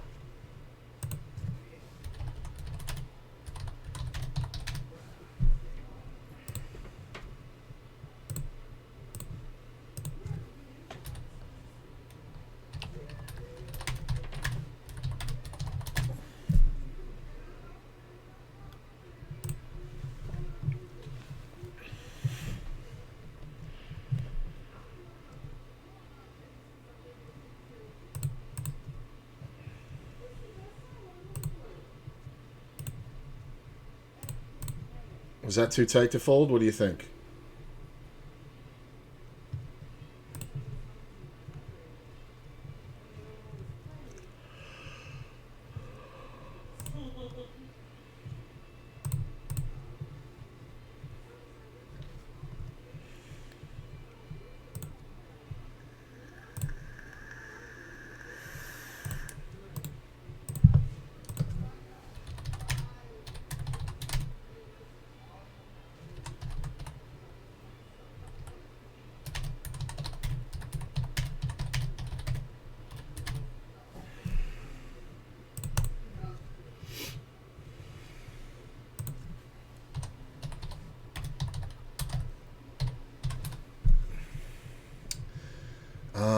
This player opened under the gun. That kind of sucks.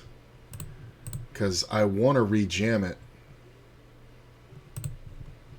Because of the bounty. But I don't think I can because the under the gun player is the one who opened. Fuck. God damn it. Anybody with this fucking avatar is a goddamn overly aggressive moron. Oh good, 6 on the river. Save me money, bro.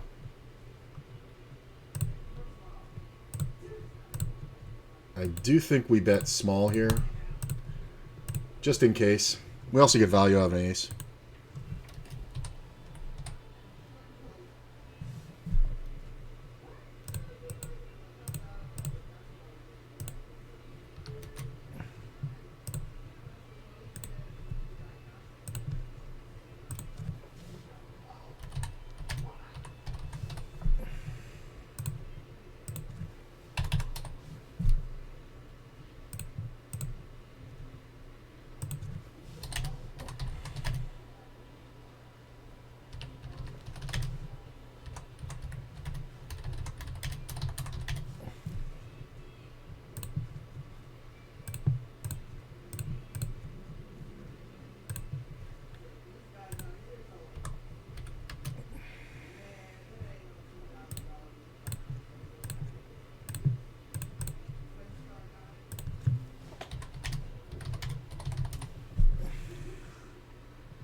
Oh, that queen on the turn. I mean, I guess King Jack's possible. But so is Queen 10, so is Ace 4. I mean, am I really worried about King Jack?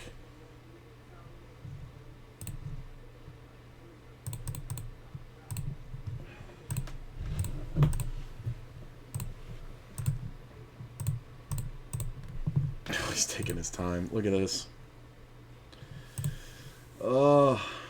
He's trying to figure it out. I think he's trying to figure it out with Ace 10. The problem is if I get raised here, it kind of sucks. Woof! He might have had like Ace King. He might have been slow playing the Ace King. Ace 5. Okay. I just kept staring at this. And I think I need to change the...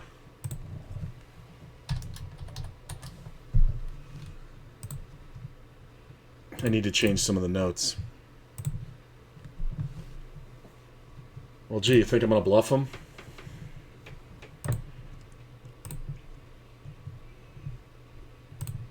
Might be good. No, he has ace queen. How do you not 3-bet? Look at this. Call, call, call, call. Can somebody please fucking raise? Squeeze.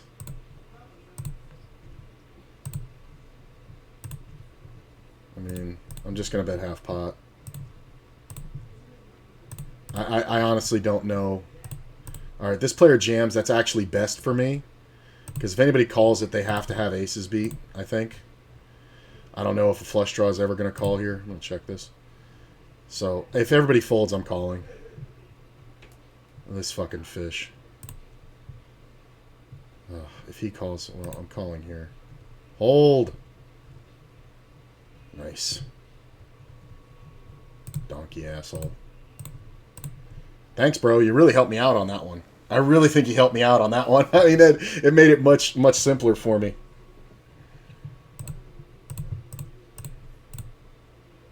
Nice.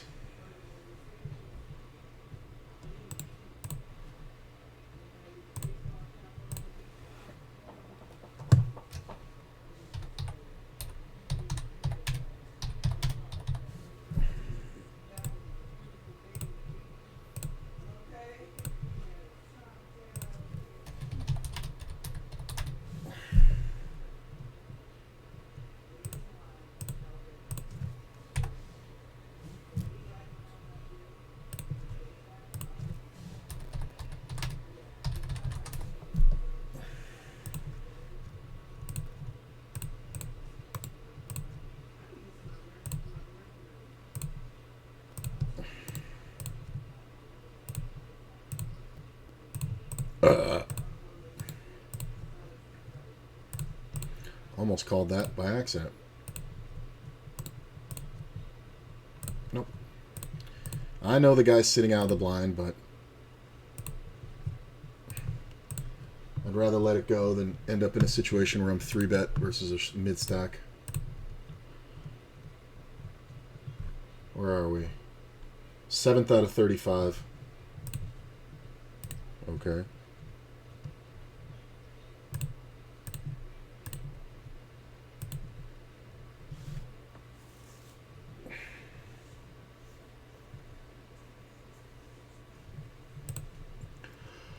We're betting this thing. 300K? Oh, I'm well over the average. I didn't realize.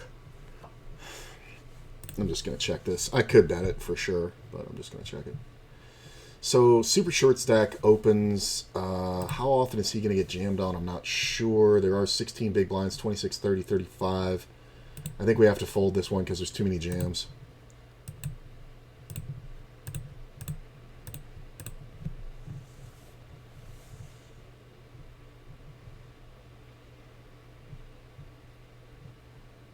I don't know why you're 2x potting it.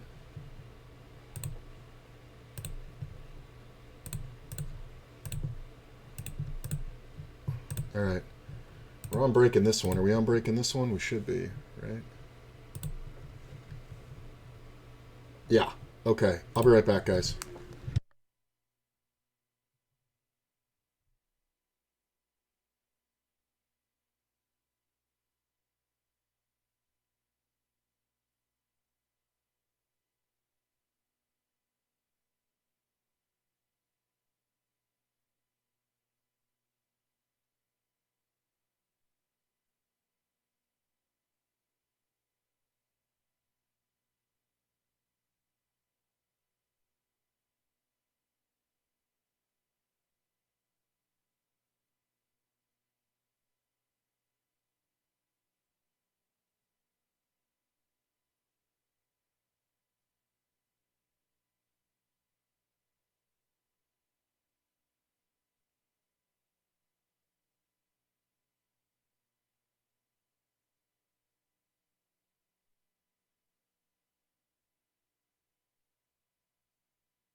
Had to get some food. Little chicken and rice. Bought a weird sauce. It's like a, it's from Panda Express. I think it's called Sweet and Tangy. It's like sweet and sour sauce, but like cherry sweet and sour instead of orange. And it's got like cayenne pepper in it. It's actually kind of good.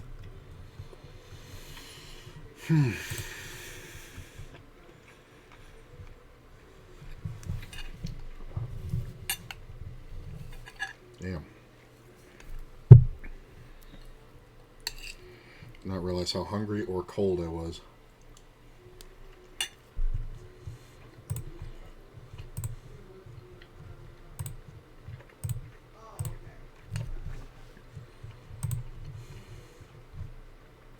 Sitting 7th out of 35 in this one. Sitting 45th out of 182 in this one. 3 levels of late reg to go. 96th out of 337 in this one. 7 levels late reg to go. Doing pretty good. Above the average there by 30,000. Above the average here by 60,000. It's very similar seating in all of them. We're up. Oh no, we're almost. Wait a minute, 30. I'm $3 behind in the cash games. This kind of sucks. I mean, this player just jams everything, so. Oh. Easy fold when that guy calls. Save me money. Jack. Fuck this guy. Good. Guy's jammed so many times from the small blind, and then he fucking gets caught with aces and gets fucking sucked out on. 88%er. I mean,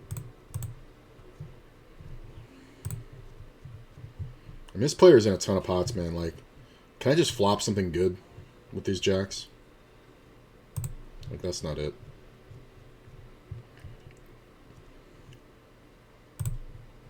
I don't know if this player's bluffing yet, but he's flopping so many hands. I'm just not sure. He seems to be like making these huge bets and these weird plays. I mean, that's more reasonable. The call here is the problem. I'm going to fold. That's a good card.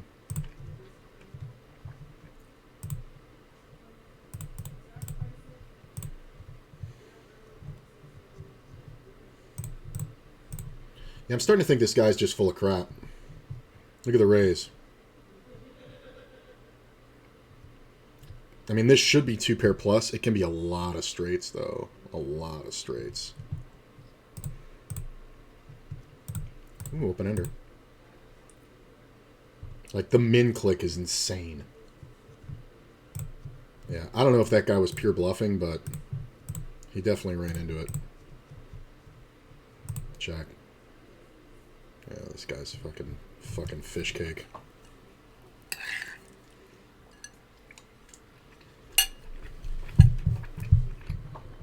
I gotta raise those min bets. I just keep blind spotting it for some reason. I don't know why. I mean, then again, I really didn't need to because I had the open ender. Maybe that's the point. It's not like I'm pure there with King Queen. You know?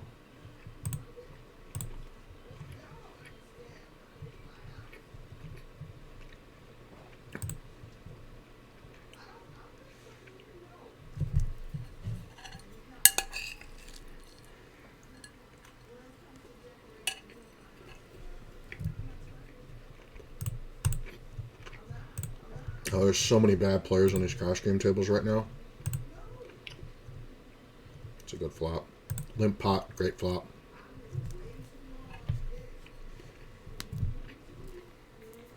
I'm definitely going to play a bigger pot with this guy.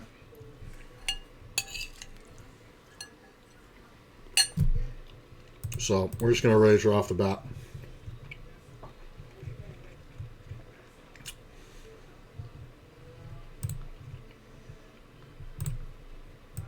Battleborn min clicks, which means he can have 2 pair plus sets and straights. But he's not betting enough to push me off. So I'm going to make him think that I'm thinking about it with an ace. That's kind of rough.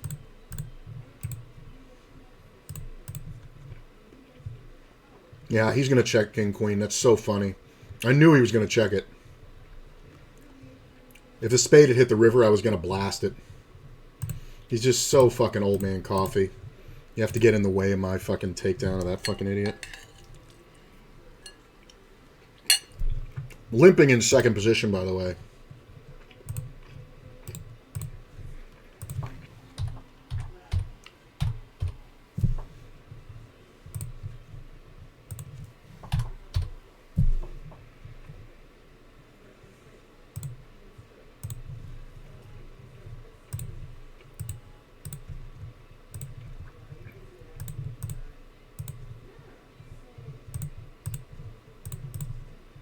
I don't think I have the winner here, but I don't think I ever did, but I had good equity on the flop. Yeah, backdoor spades, overcards.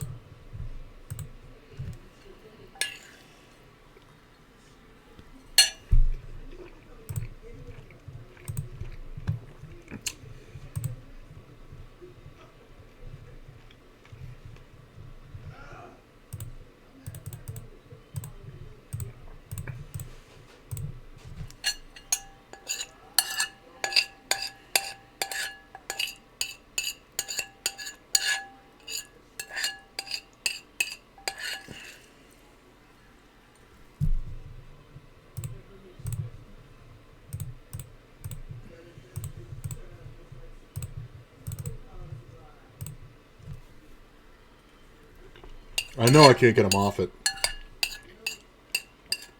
If he's got an ace, he's never folding. I know that player too well. And that call, pre-flop, kind of shows you how bad he plays.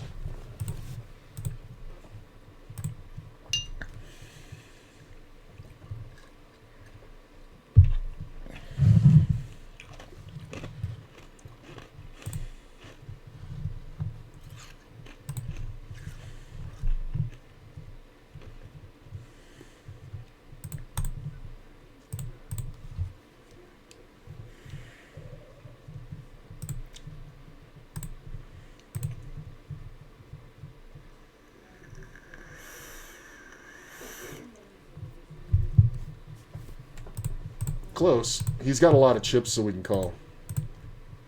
Nope.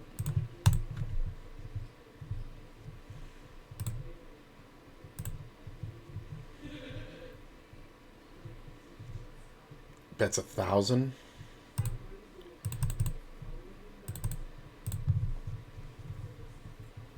He snap calls.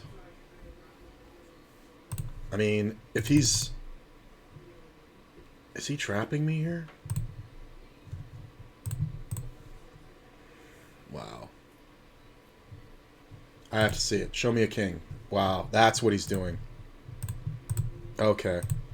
That information is going to fuck you now, Bal. You should have set that river price a lot higher. If he sets it to like 7,000, there's no way I'm heroing. But I am absolutely going to fucking pay that off to see what fucking stupid king he has.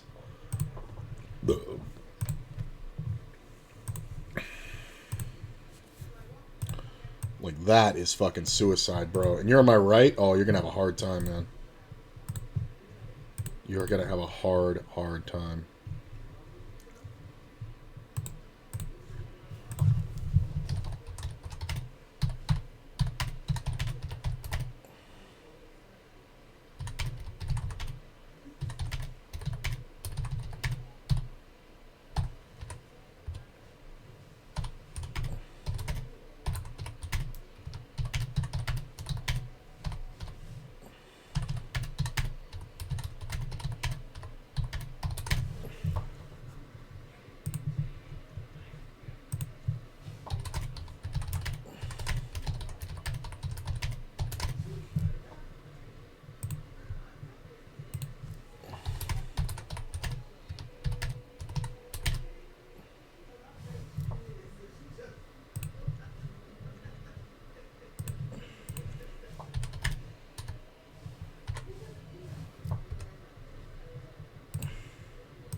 Should be 3-betting him more.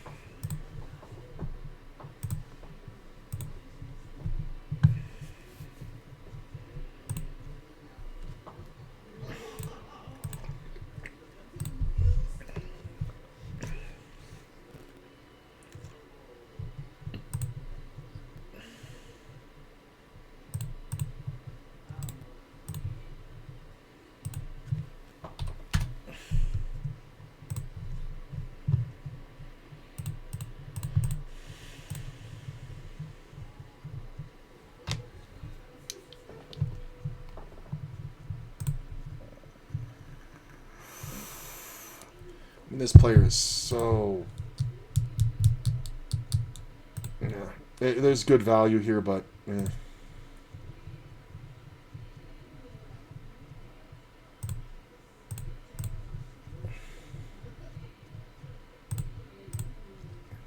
Donk leads into the razor with an ace on the flop. Why?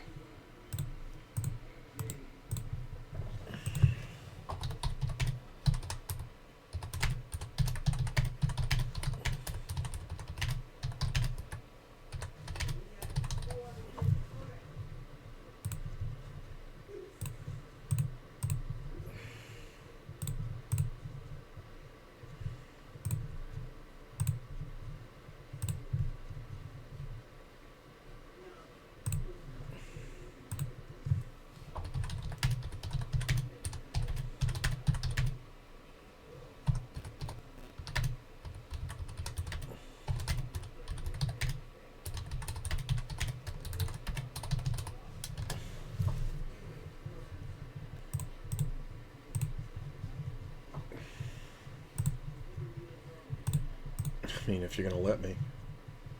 I'm going to overplay it. This is how bad this player is. He will not fold ace-jack, ace-10.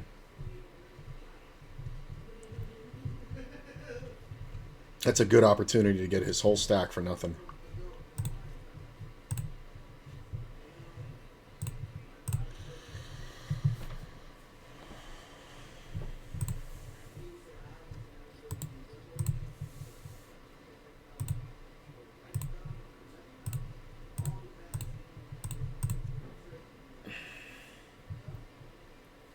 I mean, I want to play it, but the hand's so shitty. I mean, he's got 20 blinds.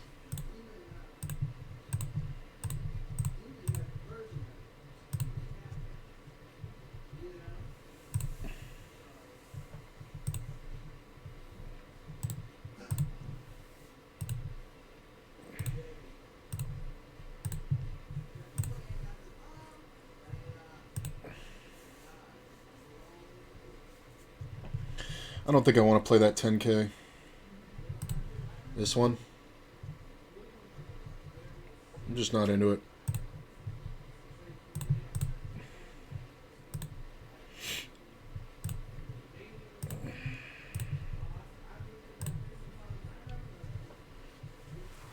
This is the guy that I want to flop sets against, for sure. Top set, preferably. Thank you.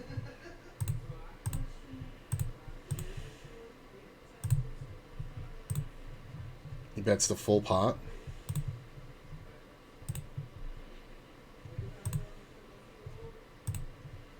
The card's good for him.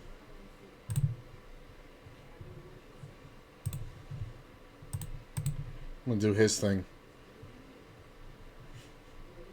Try to get heroed. He might. Bluffs the full pot on the flop. I'll bet if I had raised the flop small and then checked the turn, I'll bet he would have bluffed river. Maybe that's the move. 2.3 from our friend the dummy. I'm just going to call. If this player jams, we're going to have to see what he does. I don't think he would fold after calling for 36 more. So if he rejams, I kind of feel worse about it. But if he just calls, I think we actually have to rejam here because this player is so super wide. Okay. Come on. Heart. Bango! Right there for the first bounty. Woohoo! Nice. 1125. And a pretty good fucking stack.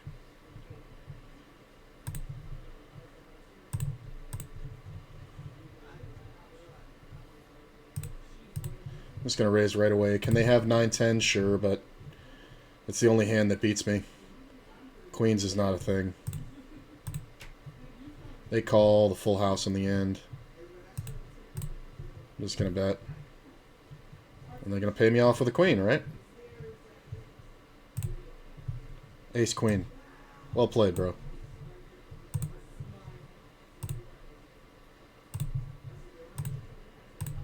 Never folding.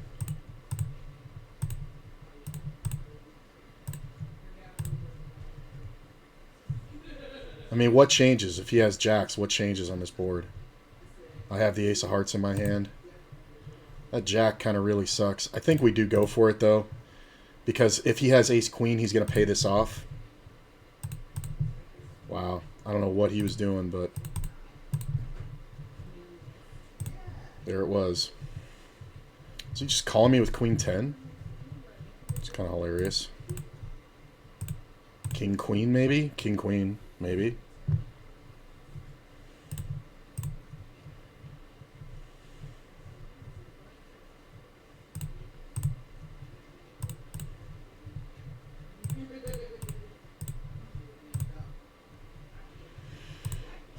This is the problem.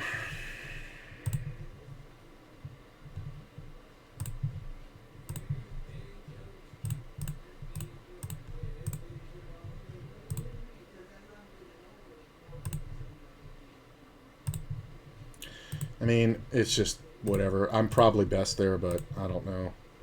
And I don't know if that player's capable of firing twice, so I'm gonna let it go. 73rd now. I got 250k, averages 178. I might be jamming here.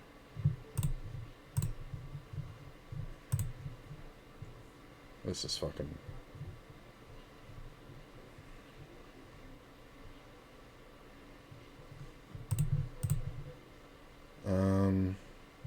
yeah, I do think we have to call.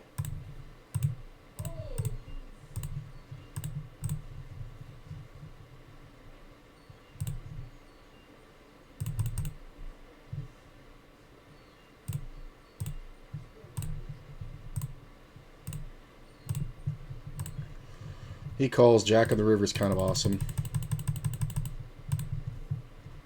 The spade's not great. He can kind of put me in a lot of spots. I'm just going to check it. He had sevens full. That makes sense. So this player checked the flop, called the turn, bet the river. Alright. Fucking Jesus.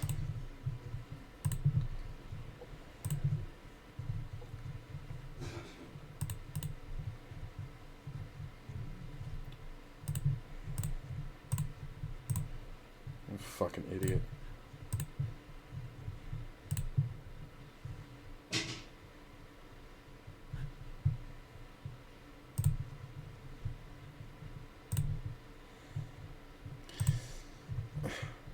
This is hilarious. I got ace king again. This same situation just came up.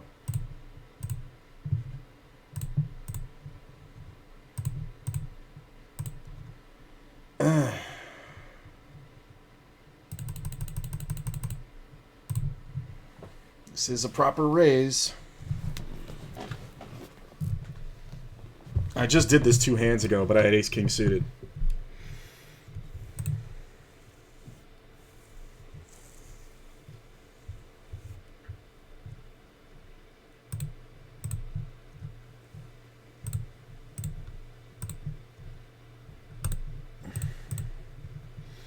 If this guy jams, it's kind of brutal because he's going to jam all pairs.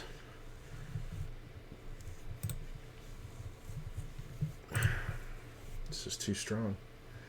260. Oh, we're past the late reg. It's a different story now. Still way off the cash, 132. Is that crazy? Is that right? Top 54 get paid, 182 left. Wow. That's crazy.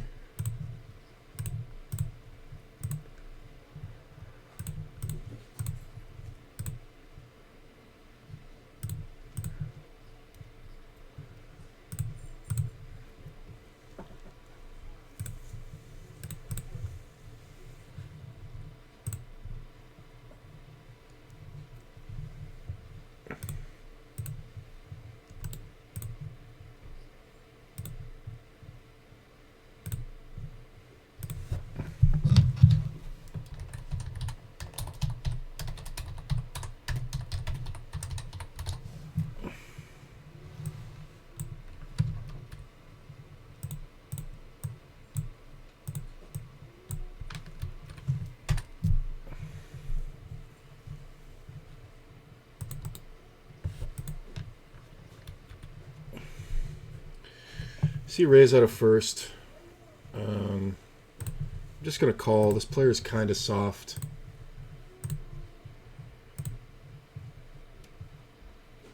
No.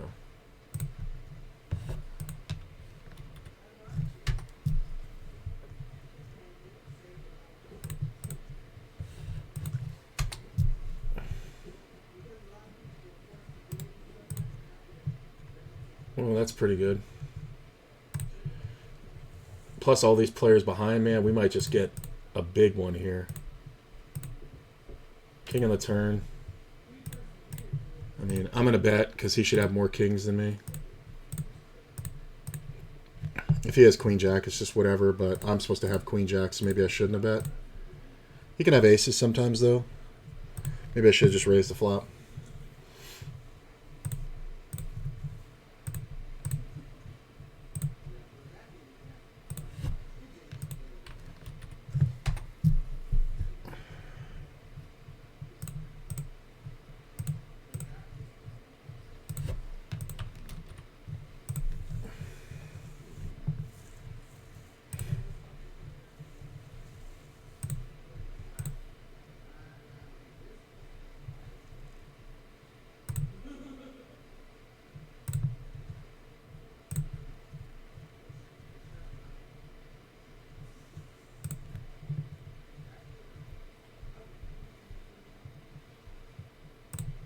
I'm going to play it slow in case this guy decides to jam. I think he's going to a good portion of the time.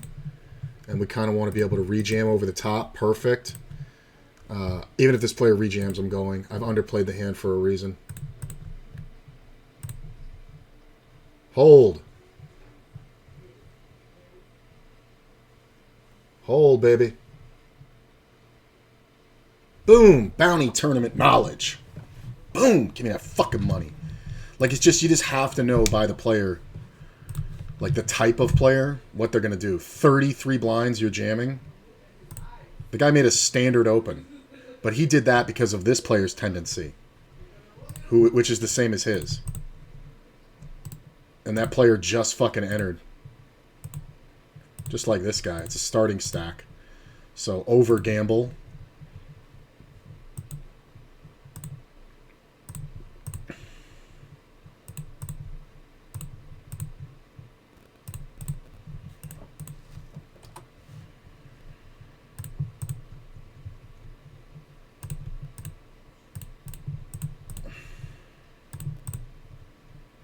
Doing pretty good now.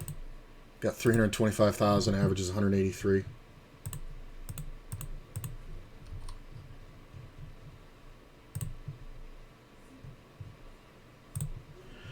I wouldn't really know what to do with ace-king off in middle position against an open and a defend.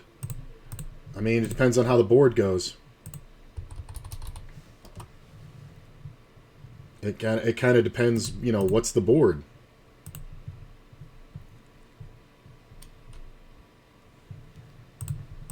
But that's why you 3-bet it pre-flop. Like, you can just check. Like, people, like, fucking, like, don't realize that, like, if you raise pre-flop and you get called, you know, with ace-king, let's say, and you get called, or even if you 3-bet and get called, like I've done it today like 3 times where the board's just been bad for me and there's been like 3 people in the pot, you can just check. You don't even have to c-bet. Like 9-7-4 flop. You can just check. I mean, there was that one where it was deuce 5-5 7-7, and it was 3 players. There was an open under the gun. I 3-bet huge. The cutoff called, the big blind called, the under the gun opener folded, and then that was the board. Oh, this sucks.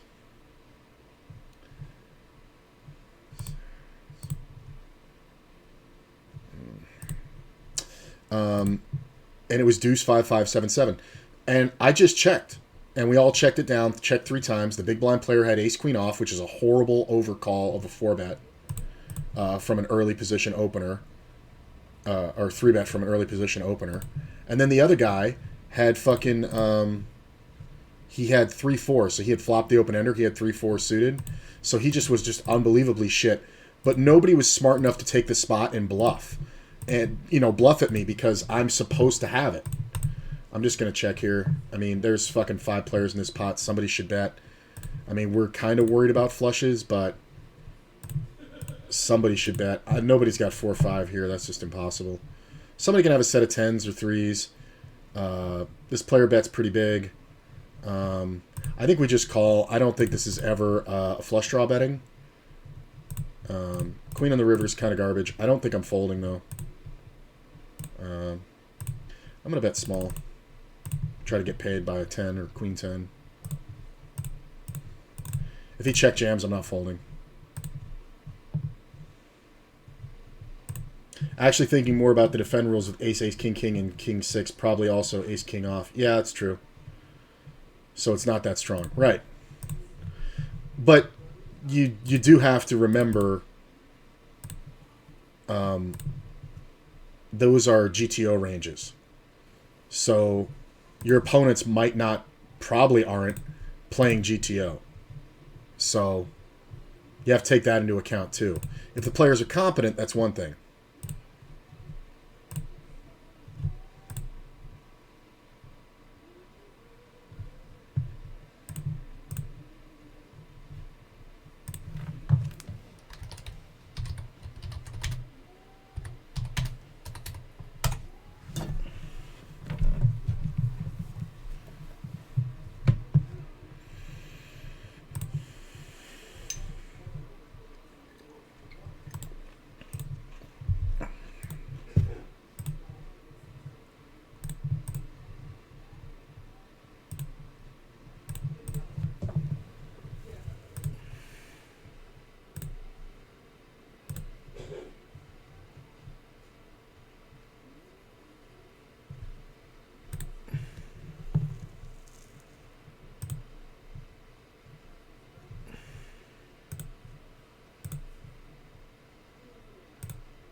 I don't know why I'm not getting any fold to 3-bet stats. I'm looking at it. I don't have any fold to 3-bet stats on anybody, and I've been 3-bet and folded, and I don't have it. That guy had gone 22 hands without playing any hands, gets ace-jack off, and jams it. Oh, no, that was somebody else's HUD. It hadn't updated yet. It hadn't updated yet. No, he was brand new to the table. He just registered, so we had no info on him. But it was. I know it's going to sound silly, but it's an avatar read. The way certain players act, certain player types have certain avatars because it reflects certain parts of their personality and things they do. You can actually do this and make avatar reads.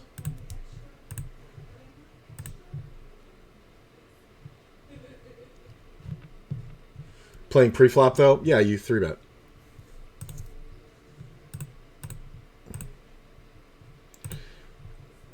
I mean, that's why I 3-bet so huge. Because there was an opener and a call and a 3-bet. And then my open has to be all that pot plus all the units. So it was 143 times 2. So that was $4.20. I was out of position, so I made it an extra $5. So the open ended up going from 143, ended up going to like $12.70 or something like that. And it seems huge, but it is. We're also trying to reduce stack to pot ratio. So they have to know that if they're going to continue, they're going to have to jam or fold. And that's the thing. If Under the Gun had jammed, I would have folded. If any of the other players had jammed, I would have called because it's a race. So Ace-King kind of plays itself there. Because nobody's calling behind with fucking aces or kings. Like, it's just not happening. Under the Gun opened. This is not happening. Super rare. I think the highest call you're going to see is fucking pocket jacks.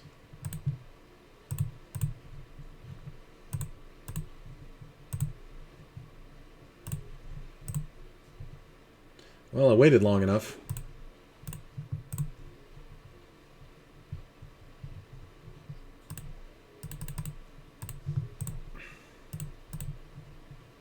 I'm trying to look weakest, so I'll go all in over the top of the shorty.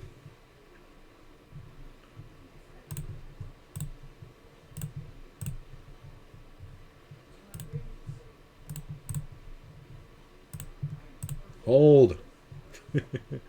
Hold. He's got 4%. All right, he's got 0. Yay. 360K, so we're just below the average.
You're going to have to run it down for me. And if you're thinking of a specific hand, you're going to have to run it down for me. Because there's been a lot of ace-kings in the last, like, half an hour. So I'm not 100% sure which one you're talking about. But theoretically, just give me an example hand and I'll give you my answer and my theory, my thinking.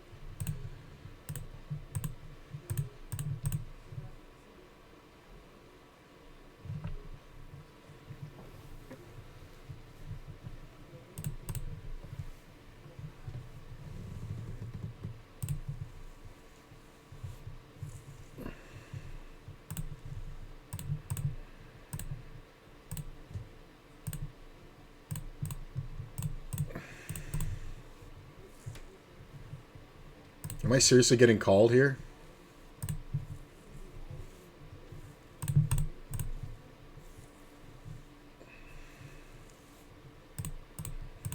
King Jack.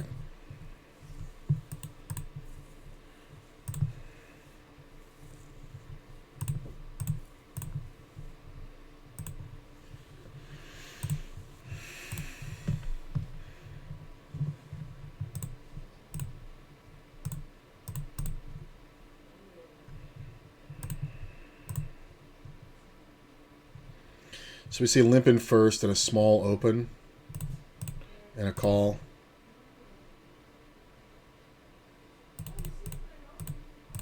This is a little smaller than it needs to be, but I'm in position, so like the actual bet is like 1180.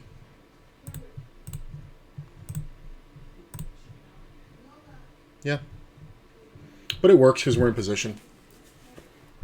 It seems like a small thing, but if you consider it, it makes your bets more believable because it shows that there's thought in them.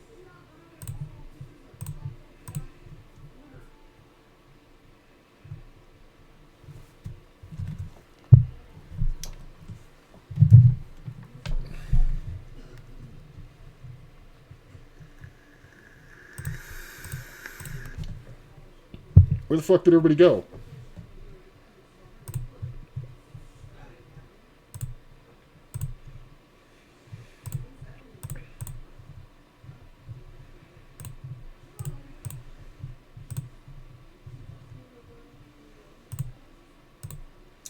Sitting at 350K over here, 67 off the cash. I'm 63rd. I mean, that one little pot for 7 blinds, man, took me from 110th to 63rd. That's crazy. This is a 5 blind get. So the stacks are very close, obviously. So we just have to play tighter. Like, super tight. I mean, everybody's playing fairly tight, but you kind of have to have chips to be playing more like this guy's 31, 42. If everybody folds, I'll jam on this guy. It's kind of hard if this guy jams. I think it might be worth it. He's got a 750 bounty. 17 blinds. How many chips is it? 68. Yeah, I think I have to. Just bounty math. 3. Or we can chop. Yeah. It's just because he's just so short, we have to. Yeah. It's definitely worth it, though. Because calling there, we're actually... It's like playing for 180,000, only calling 60,000 because of his bounty. Or sorry, 120,000. I guess we'll stick around here.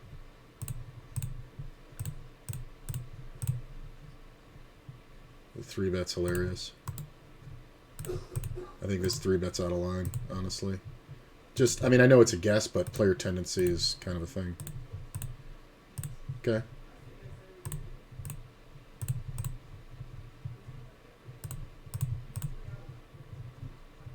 Full pot. Kind of not an ace. Check.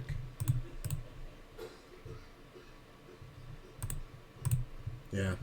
He just never has anything there, and then when he bets the river small, it's just fucking garbage. Ugh. Get fucking 4-outed. It should only be 3 outs, too, because I should have a lot of flush draws. When he bets small, I should just fucking jam on him. It's just so fucking stupid. The full pot fucking c-bet.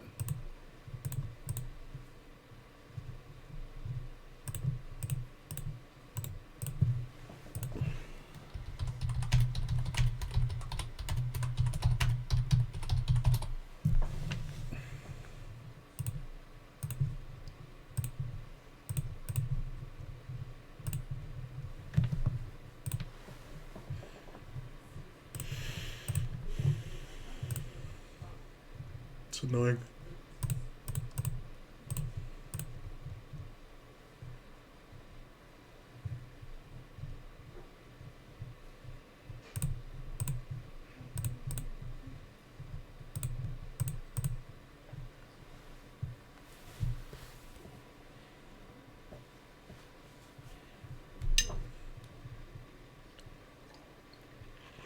Damn, wish I'd defended. Look at this.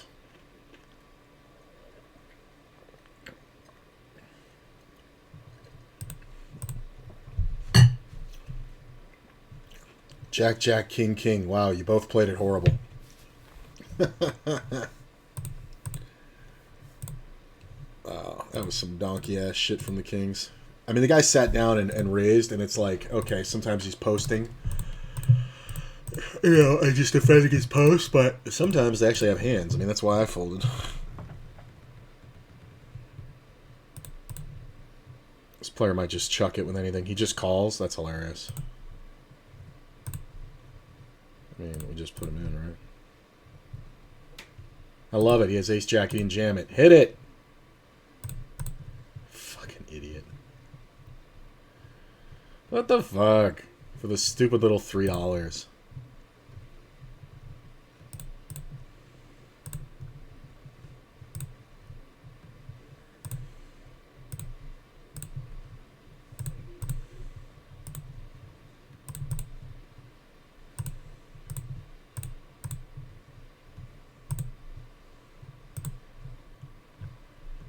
$22.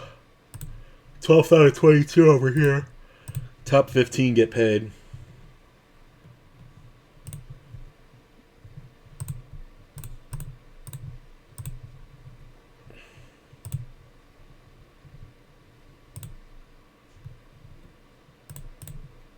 I think that's on the line.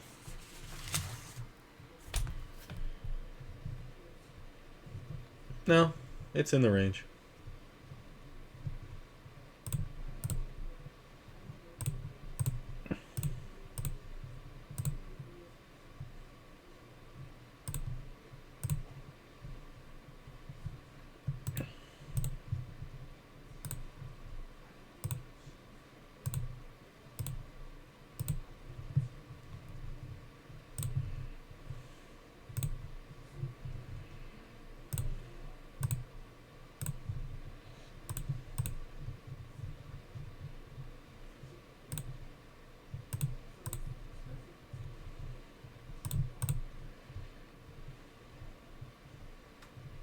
It's a dry side pot. He shouldn't bluff.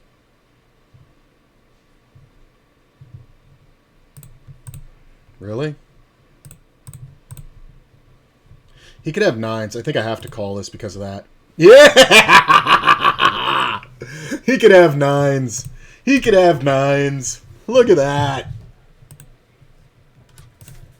He could have nines.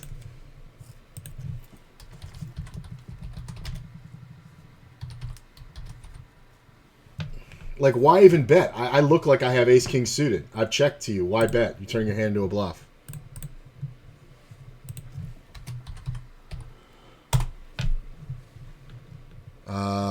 Yeah, we're just going to put this guy in.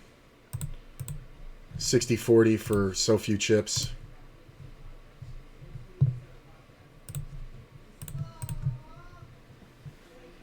Push around my 80 blinds. I mean, Jack 4 is really far down the list. I just don't want them to jam on each other.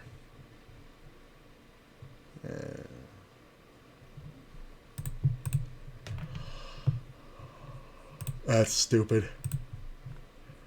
He should be opening much bigger.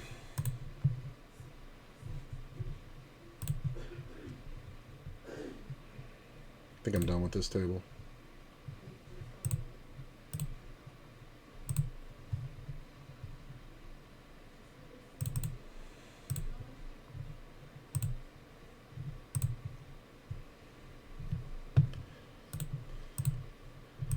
I mean, this player just entered, so if everybody folds, I'm not folding. Yeah. Hold. Hold. Nice. I mean, this king-queen jam for 6 blinds isn't wrong. 42 off the cash. But he entered super late and didn't do anything, and then, you know, he had to find something to jam with.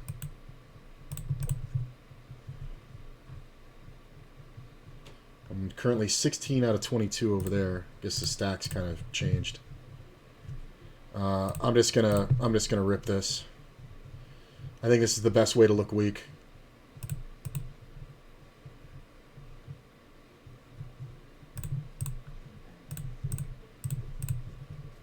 It's not bad.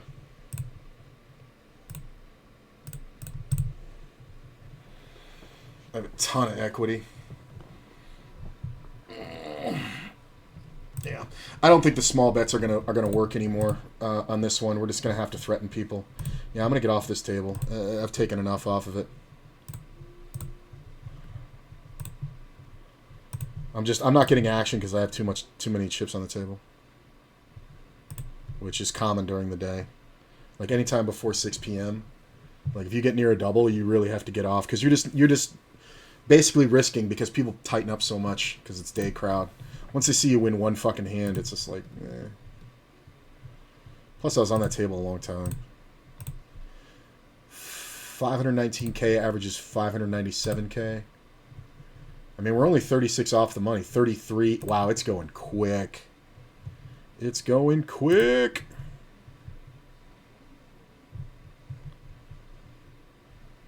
Top 15 get paid in the WSOP one. God damn it, fly. How did a fly get in here?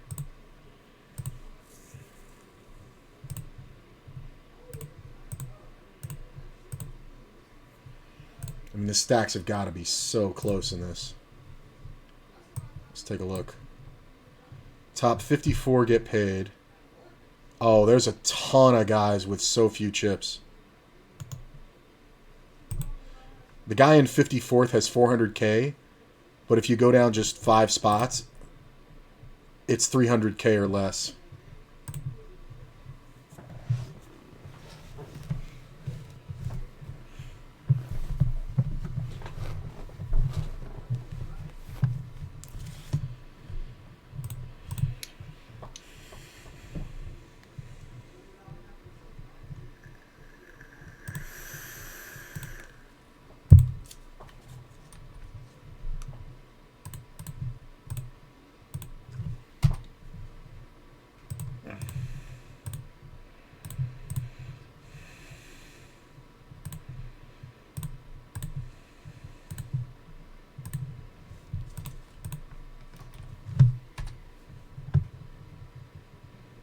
I mean, this player limped.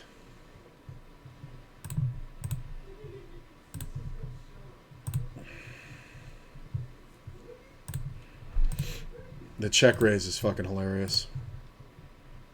I might be good here sometimes, but I kind of doubt it. Whoa. This is sketch. We're 27 off the cash. I get raised by a shorty. How much is this payout? $32? That's a good cash. Yep. Just heads up, we have to jam. I don't have to, like I could definitely call, but I think we're more profitable jamming here. I think we're just going to see a lot of calls by any pair and ace-jack and ace-queen.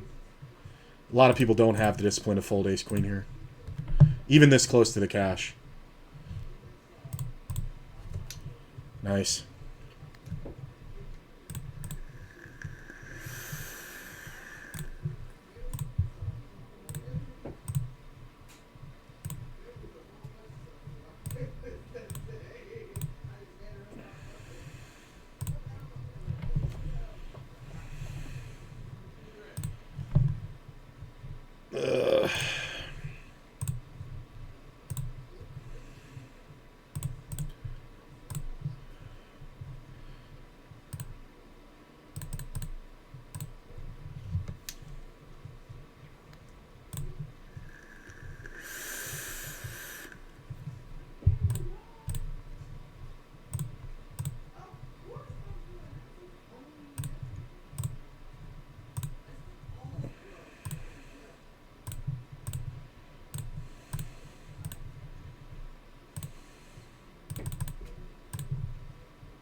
I mean, that's why I bet less than your stack, was to get you to put it in, you fucking limping, calling raises with ace-jack, fucking idiot. He's gonna tell that story. Can you believe this guy fucking... Really? Really? Wow.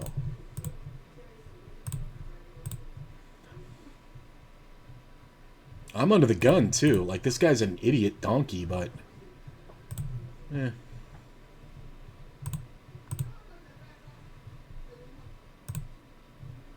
I thought about jamming here myself, because this is never a jack. 24 off the cash. I just heard myself say 35 off, or what was it, 38 off the cash. And now, 4 minutes later, we're 24 off the cash.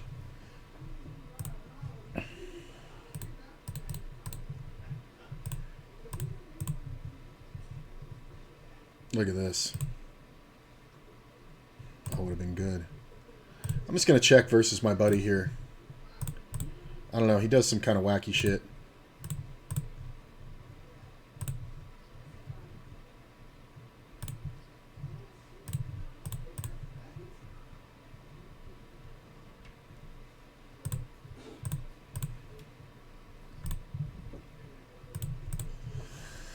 Yeah, next time I'll be jamming on him.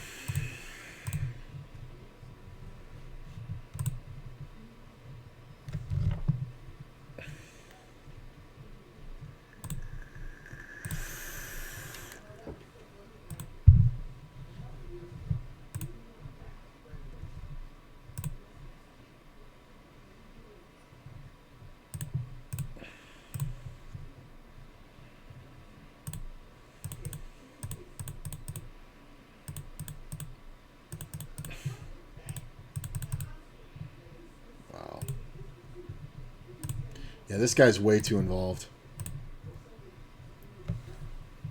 Where are we? 14th out of 21 over here.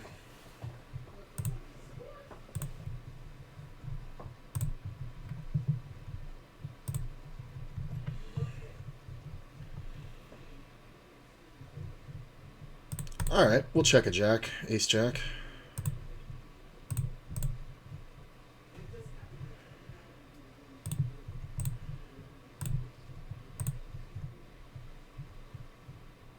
This is kind of rough, but I think we still have to open.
$18 off the cash.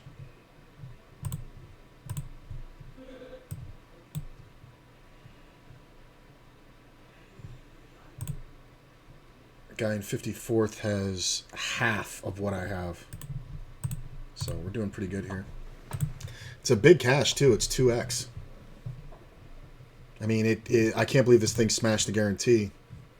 Usually they don't on Thursdays. Or no, Thursday? Yeah. I guess it could. But it got 430 players that needed 400 for the guarantee.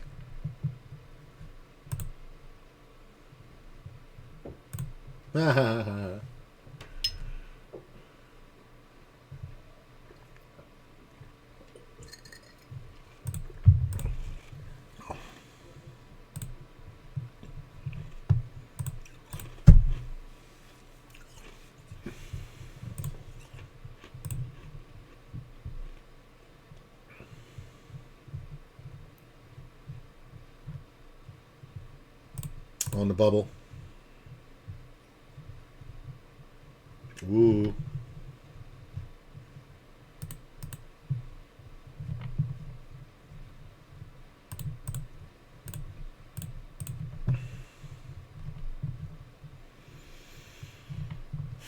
So I think if somebody opens, we definitely have to jam.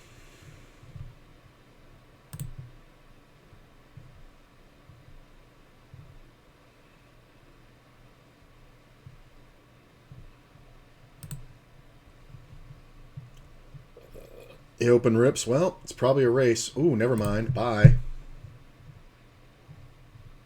Ace, king, king 10. Well, there's the ace on the flop. Nice. This is kind of wacky. I don't know why this player's betting so much. I mean, I pick up outs, but I think I'm going to let it go. I don't know what this player's doing behind. He may raise here. Yeah, we missed anyway.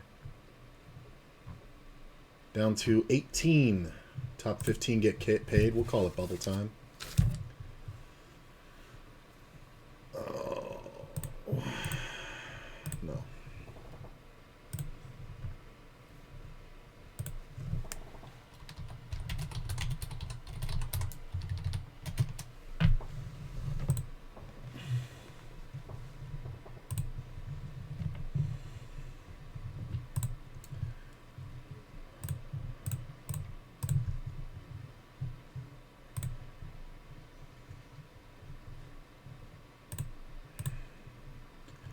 I mean, blinds go up to 35K next round, but you kind of have to look at your placing at this point. 37th out of 68. Like, I know we only have 18 blinds, and it's going to go down to like 14 after that jump, but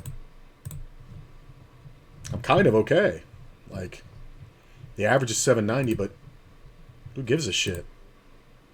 That average of 790 would put you in 27th place out of 68 players remaining. So That average is super high.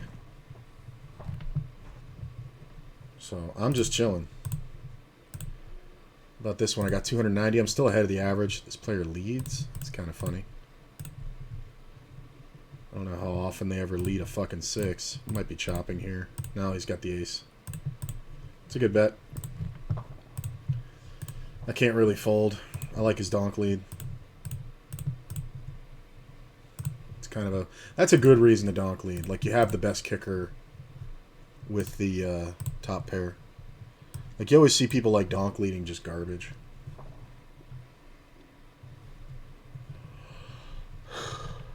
Grindy, grindy. Oh, we're on break? Shit. I didn't realize we were on break. Yeah, we are. Alright, I'll be right back. I'm going to grab some ice.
Shows you the difference between ACR and WSOP. WSOP is 3.5 minutes into their break. ACR still was waiting for this one to end to go on their break. It just ended. Okay, so we're 14 away from the cash in this one. On the bubble. Still 4 levels of late reg here, but doing pretty good. I'm ahead of the average. This one we're sitting 15th out of 18. Top 15 get paid, so we're going to have to do something.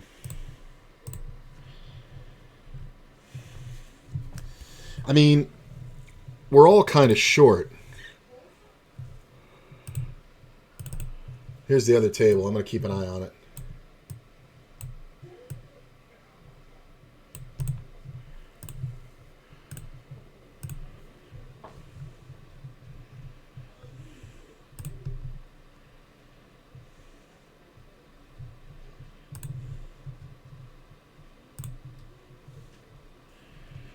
Nine high, good.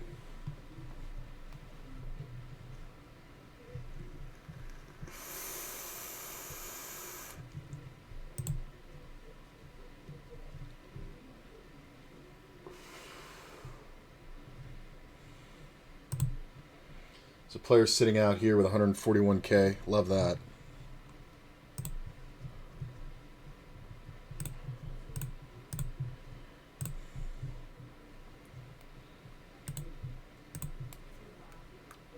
Fuck, I need batteries. Check.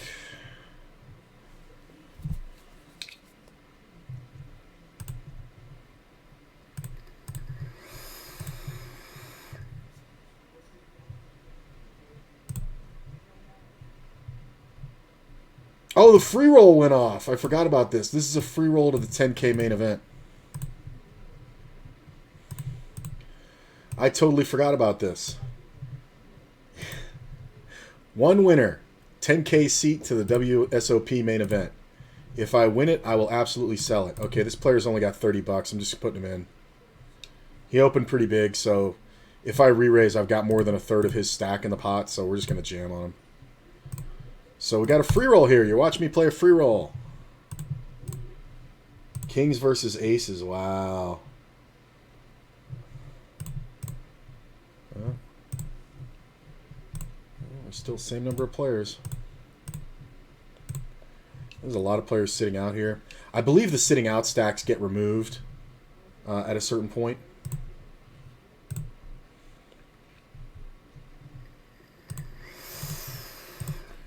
You qualified for this by playing cash games. I think if you got 20 points playing cash games, which I get in about an hour, or no, I get in about 15 minutes probably, of playing just like 3 50NLs. Actually, you can get it in one hand. You get qualified for this satellite. So I opted in, got qualified. Look at this, I folded quads. Aww. Deuce 4 and it's good. It's a free roll, kids. Things happen.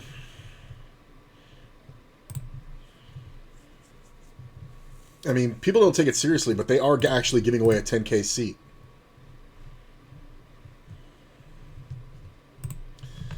Yeah.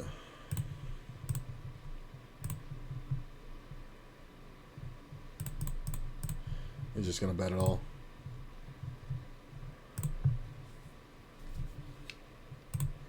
You win.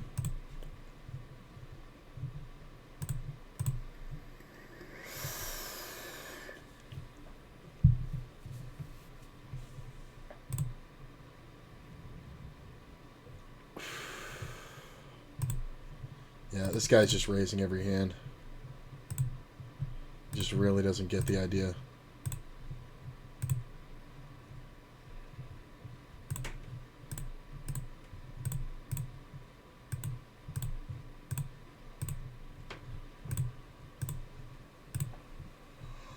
I mean, it's a free roll, so it's going to be kind of wild. But I take it seriously.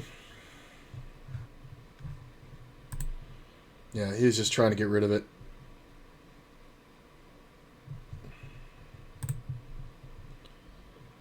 This player's going to be all in for a bounty. 3, 4, 5. 3, 4, 5. Or deuce. 7's good. Let's get fucking texted. Oh, fucking Uber.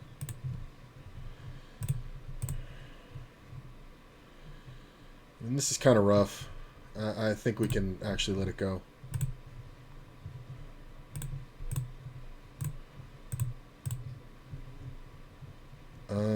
Yeah. I mean, the big blind may jam, which sucks. But, so, because we might get priced into something, but... Like, if he jams and this player folds or whatever... Ugh.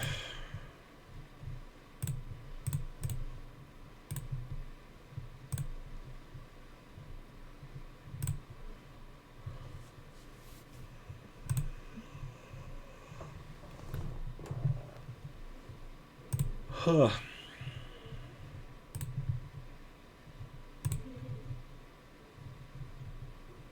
I mean,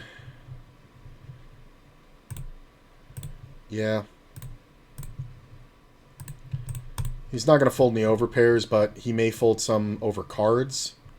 Yeah. This is just one of those spots where he just feels like he has to fucking bet. And we're always going to go after the bounty, so check jamming a pair is, you know, kind of the nuts. 326K now. Oh, this guy's all in, and he's ahead. Oh, he lost. I get 3-bet on the button. It's fine. We can't have 7s here.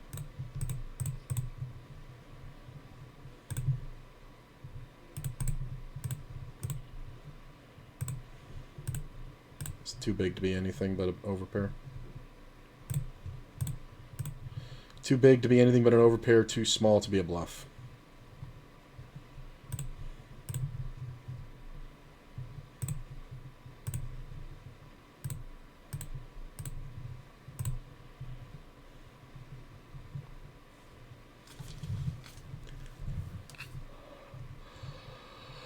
Wall Street opens huge versus the under-the-gun limper, who's a fucking old man coffee.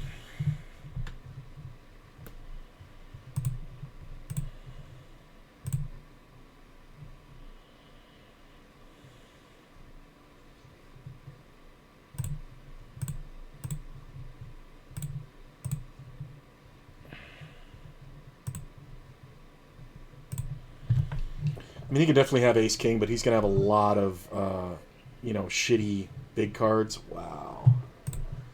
That's kind of rough, because Wall Street's kind of meh. I think ace-queen's my minimum here. He's going to show me ace-king a bunch and pocket 7s, but I think we have to call pocket 7s. Unbelievable. I guess the only thing that makes sense is pocket 7s right there. He opens for 5x. I just auto-folded that. I didn't mean to, but I would have. It's the only thing that makes sense for him to go bet, check, bet when I know he's bluffing. It's annoying. So annoying.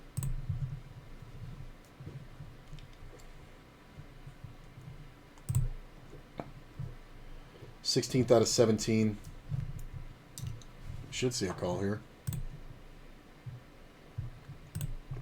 Really? 30 to win 76 and he folds.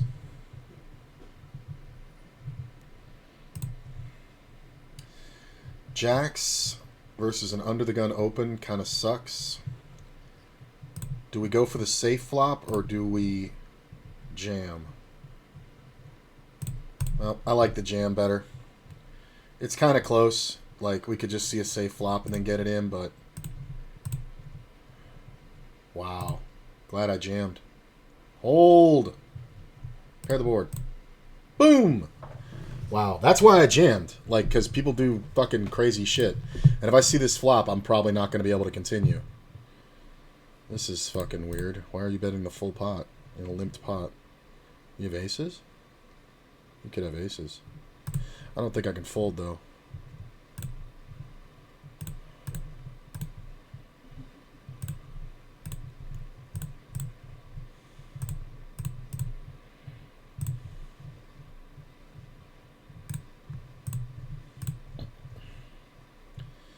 I mean, he's kind of representing an overpair, but not really.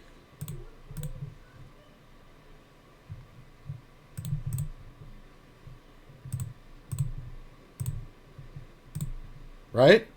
Just top pair? Fucking loser. Can't believe he limped it and then went for that. I'm going to check this.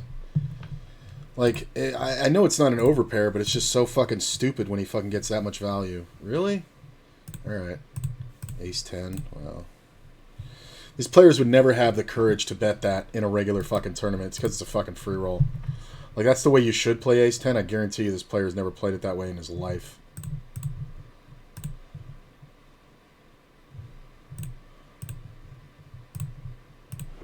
I got 479,000. And I'm in 44th. I'm actually okay here. I mean, basically we're looking to get in the cash and then run it up. So the stacks are getting kind of tight. There's a lot of, you know, short stacks. But I've kind of lost the ability to steal because of, you know, this is just too... Alright, well that's good.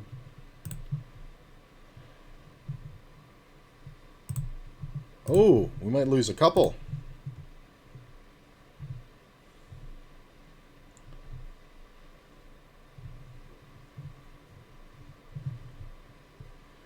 It's kind of your best shot if you have king queen here, or ace jack suited.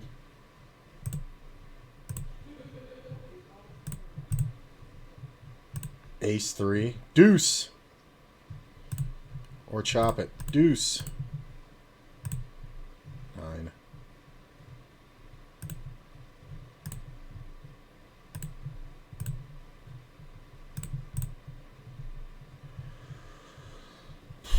$61 players left. 7 off the cash. This player's calling way too wide. I'm just gonna fold.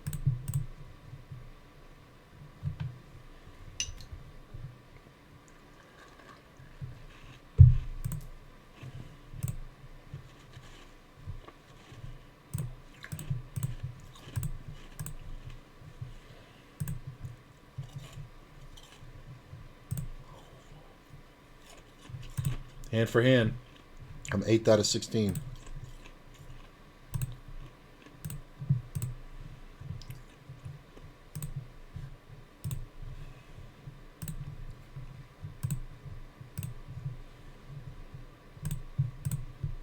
Could have called it, but meh.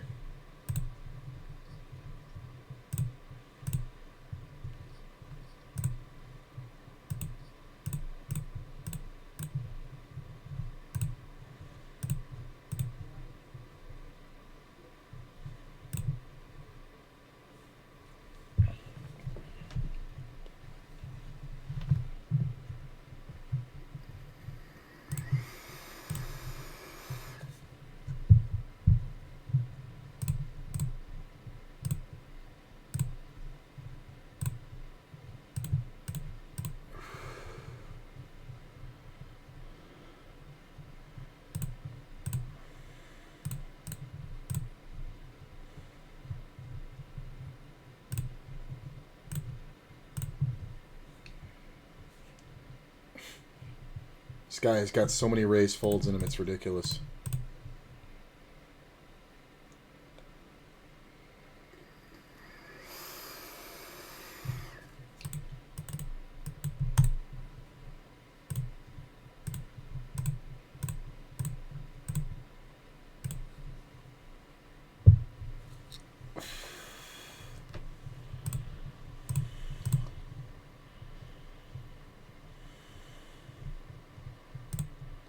Dun, dun, dun, dun, dun.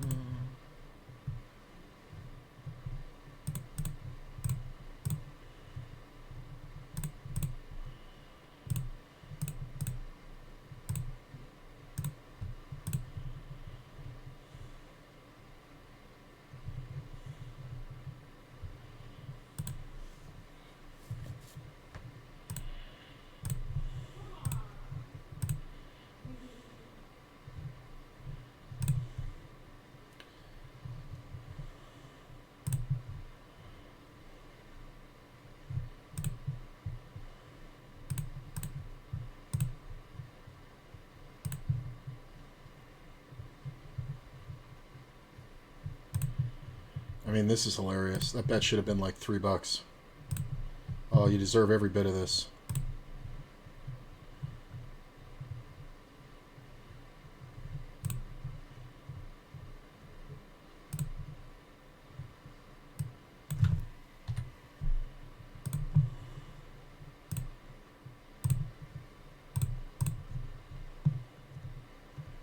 Five sucks.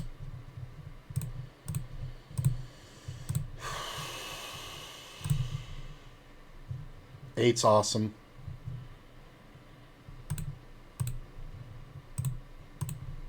Nice 7. Idiot. 7, 8.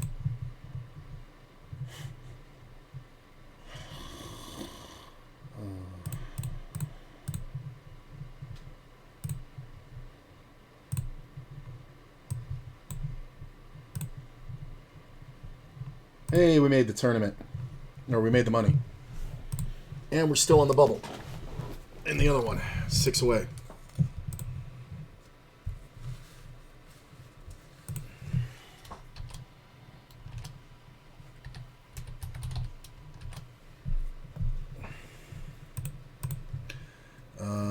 No. I gotta close this window.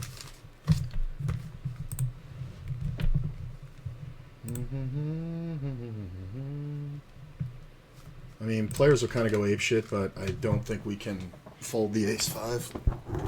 Suited. See what I mean? Players just do dumb shit. Like, this is how you get trapped. Like, if I had aces, I'm pretty sure I would have limped that. I just raised the last 3 in a row. But I've had hands. Like, so if this guy jams, I'm calling. Oh, that sucks. Oh, look at this flop. 15 outs twice for my hand. King's good. Big stack wins. Oh, poor bastard bubbles to a 3-outer. Alright, I guess I got to start playing slow. Yeah. Because I got 392. I'm in 44th, so I'm okay, but I just don't want the blinds to keep coming around that quick. I mean, it just looks like I'm raising every hand, but I'm really not. Alright, I'm going to get off this street. I'm going to take my money and run. I'm going to check here. I have the nuts.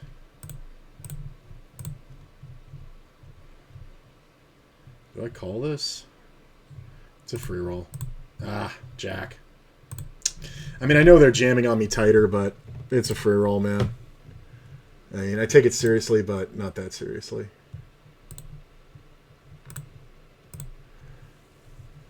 Nope. I mean, there was a shitload of players in this. 500 fucking players. Yeah, we're going to gamble early and often. It's fine. Don't go. 3 levels left of late reg over here. I'm sitting at 311. That's 266 is the average. I mean, final table's the only thing that matters. There's 14 left over here. So...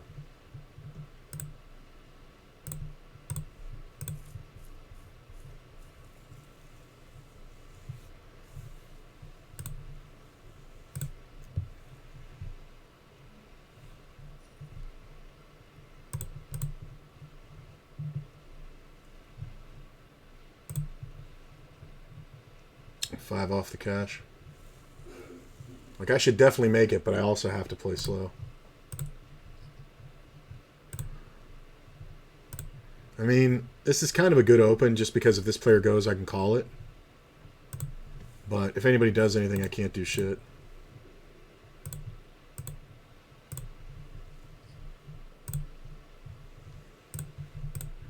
I can't do shit. Just because this is... I can play against this hand for 6 blinds, but I can't really do much else. Like, if I min open and he jams, like, these players may not call behind. Because they might be afraid I'd rejam. Which I might. With King 9? Yeah, I probably would. Probably would.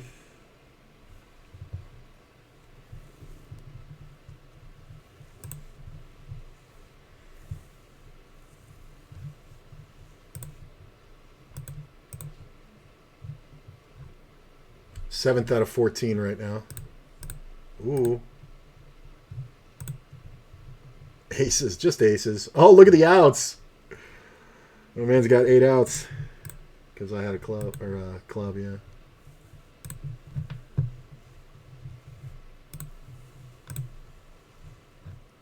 Down to 13.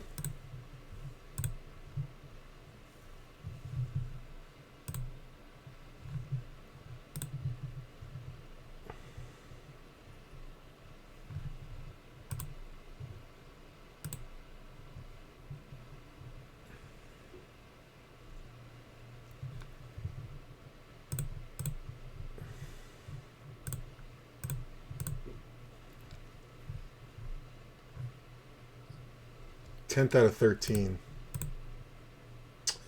I mean, I don't love it, but I got a lot of chips. The stacks are just kind of all kind of close, but 77, 76, 88, 74. I've got 74. Like, it's very... It's all very tight.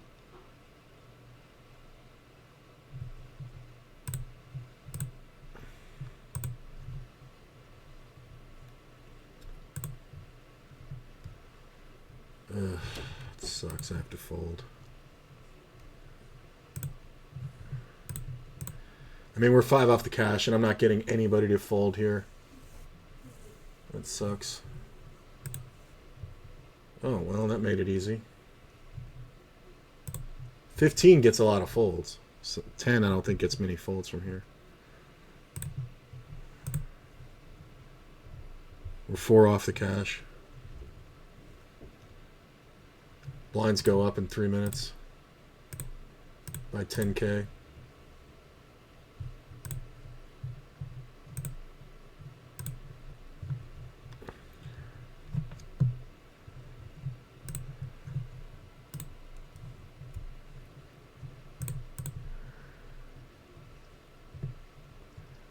Ooh, hold.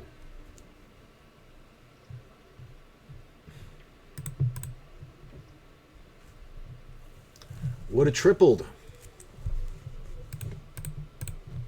I can't believe he jammed 15 blinds. 5 off the cash? Jesus. With ace 10? That's just the worst. Like, I'm not sweating it. Why are you sweating it?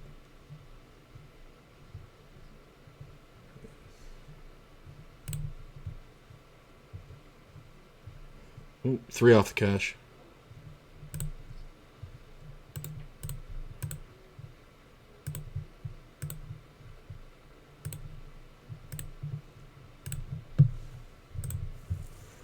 Look at the gay waiter. The queen with a tray. Jamming. And getting it all. Look at this. 12 left.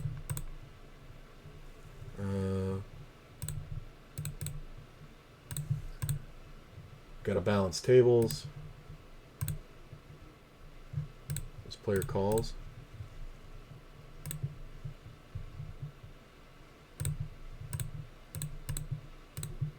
Five on the river sucks. The heart sucks. I mean, I can never. I'd have to go bet with that.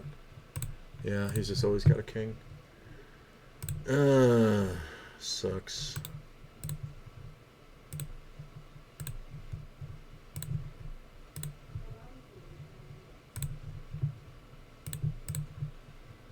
Okay.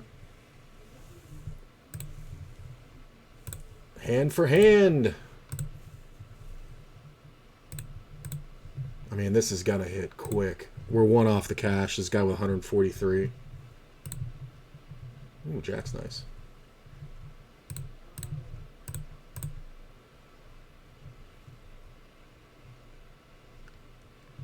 I mean, eight out of 12 over here.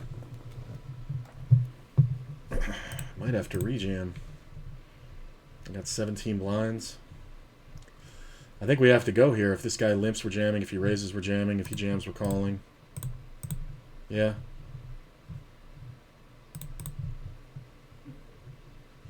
I kind of like this even when he limps because, like, players don't know to limp to trap in the small blind. So I just don't want him limping on my fucking blind.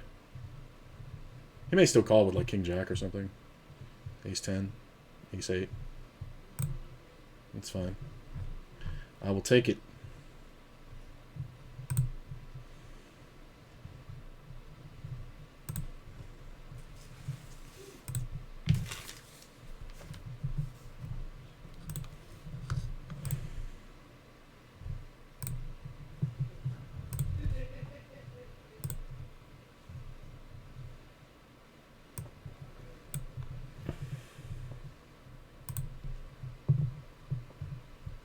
I have a lot of blinds to be jamming ace 10 here.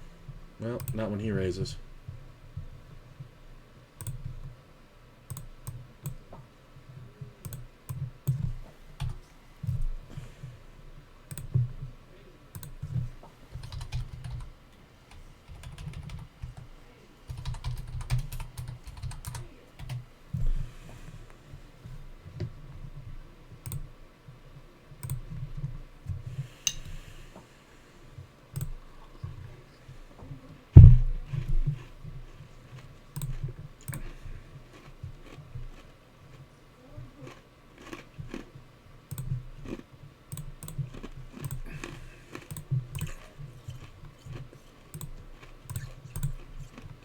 If I double once, I'm at 600K, and then I'm reasonable.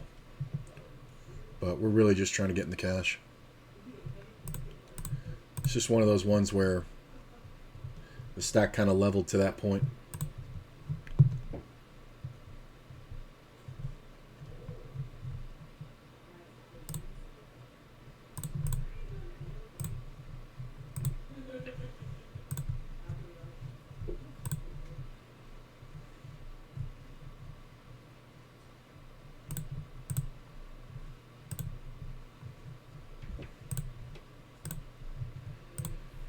I think you only bet twice if you have a queen or a 6 here. This is kind of close. I think because of these stacks behind, we have to let it go. 9th out of 12.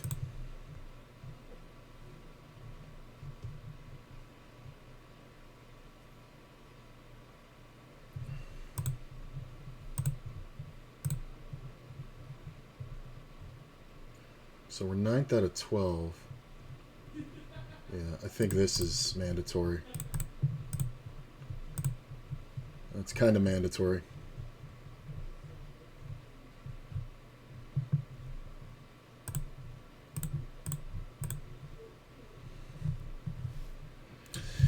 Kind of would be shocked if he's thinking about it with anything decent. 6-handed from the small blind. What am I going to do? All right. We're doing all right. We're doing all right. We're doing all right.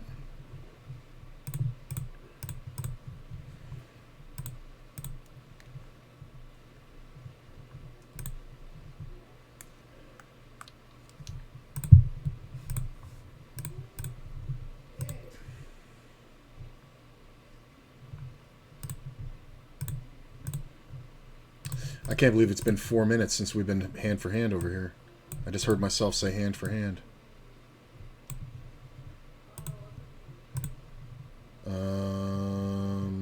Kinda. Nice. Threatening, threatening.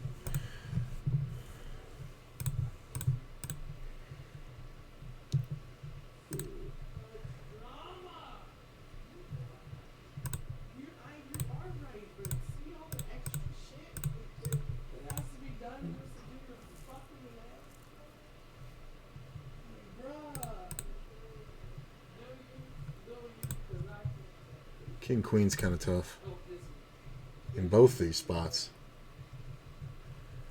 This player raises. How often does he have a set of 9s full? I think we just kind of let him do whatever. All right, we're in the cash. He hit deuces on the turn. Man, can I get unluckier? That is fucking brutal. I think if I can open rip, we're jamming here.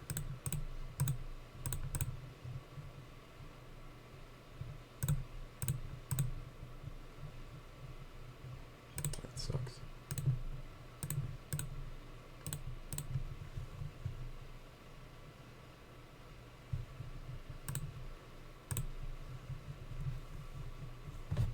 Making a run. He just flops the jiznoint.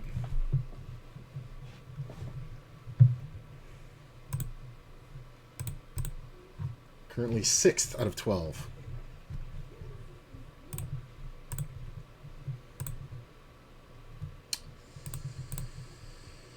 I got a couple folds left, not many.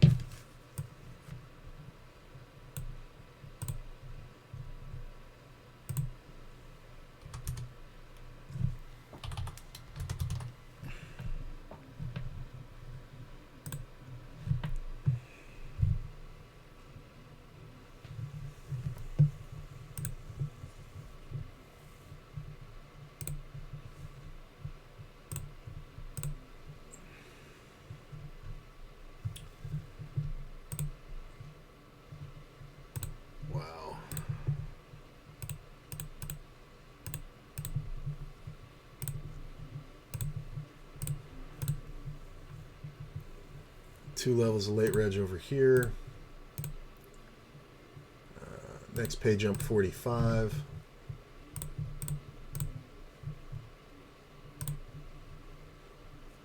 Queen no good. We're down to 11.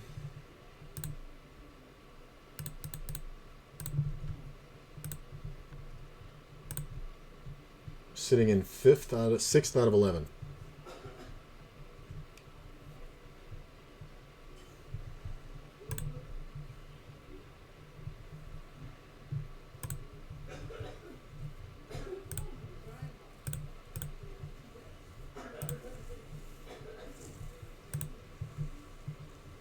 Oh, damn.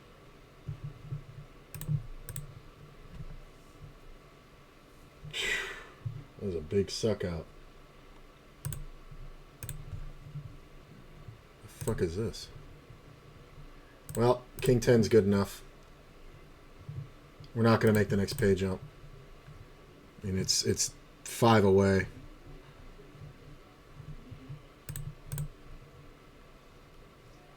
Oh, 10 ball, one time. 10, 3, 5, 9. Queen. Oh! I was looking at the board and I'm like, why does it say 9%? Oh, I guess I could get a queen. Exciting. All right, we're at 600K. All right, all right. This is kind of... Should we defend? Yeah, I think we should. I think we should. It's the formal gay waiter, after all. It's a queen with a tray suited. I'm just going to min click. We might see him do something crazy. Hold.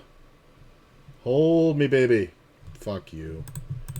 I go out fucking 10th. It's just so bad. 11th. No, I don't want a hand history of this garbage.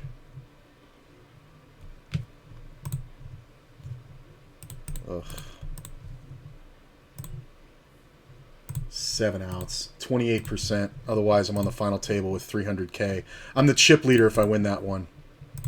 I'm the fucking chip leader. Instead, I go out 11th. Jesus. It's the only hand he can do that with, too. Well, he shouldn't even do it with that one. He should call it and then probably full turn. Like, what does he think I'm raising him with? Fucking moron. That's annoying. But we got 15 bucks, whatever.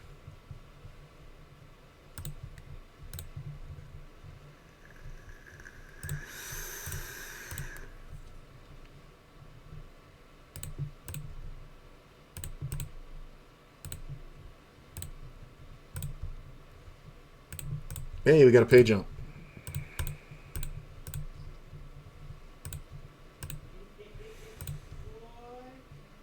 I'm going to get off these cash game tables after I play out the round. So we can all sweat these. I might get on some cash more later, but...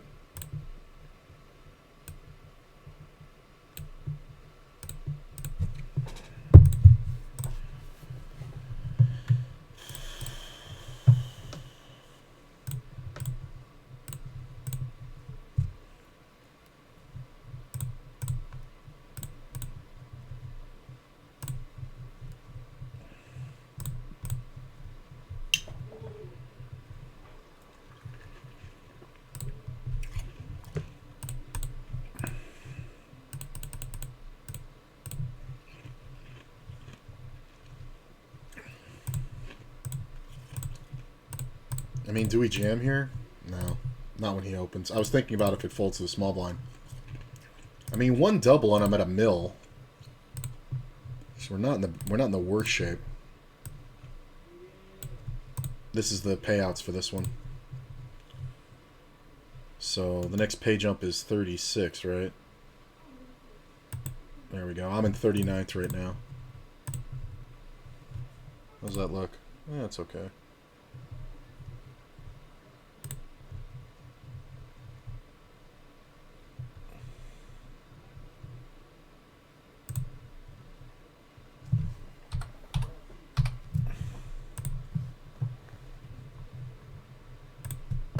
Really not getting any spots here. I mean, I'm okay, but I've kind of gotten shut down, like drawing like really card dead. Still 2 levels of late reg left, so we have time. Like, these are 15-minute levels. We have time, man. I got 30 blinds. I'm fine.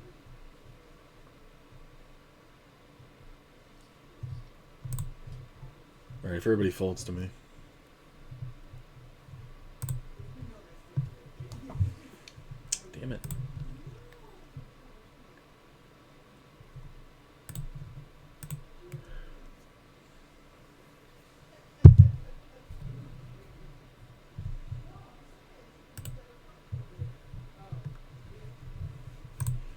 Aces, baby.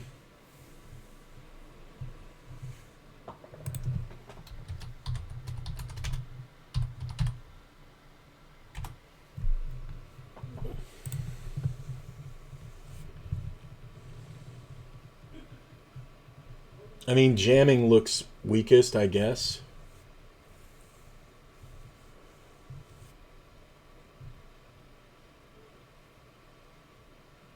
Open.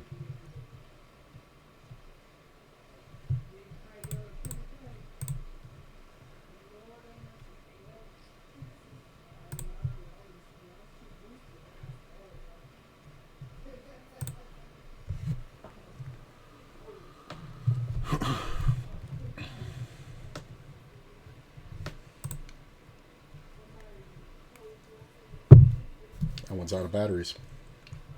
I mean, he can't fold, right?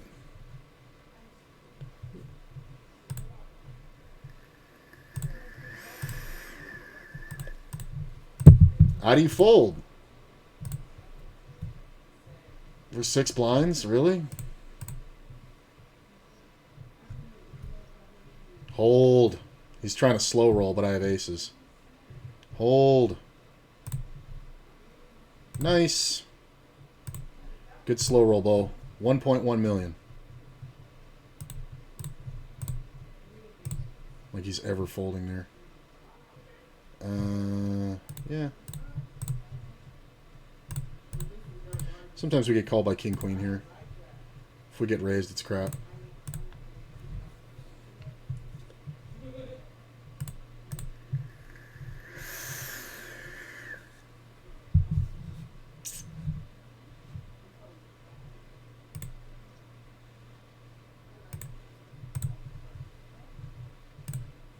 Alright, we'll kill that. Currently up like 20 plus. Where am I? Yeah, I'm currently up like 18 bucks in actual money on WSOP, but we did spend 20.32 in tournament buy-ins, so I guess we're up 50. Nice.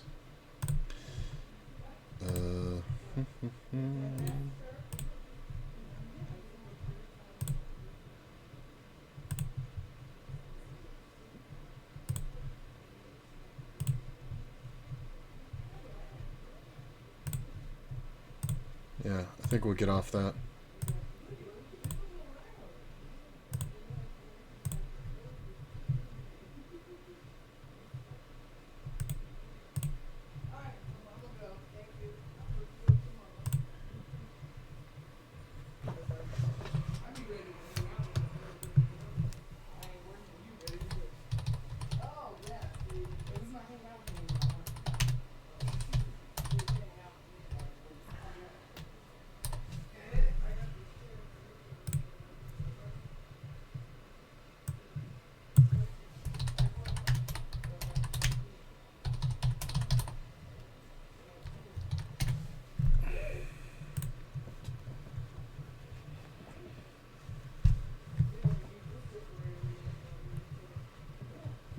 Hey, pay jump. Next pay jump at 27.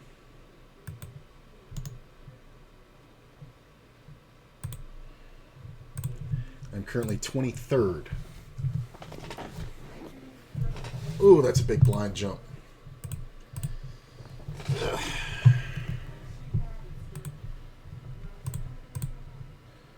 What did it just jump to? Fucking 70? Oh, wow. It's 60 to 70. It seemed like bigger to me.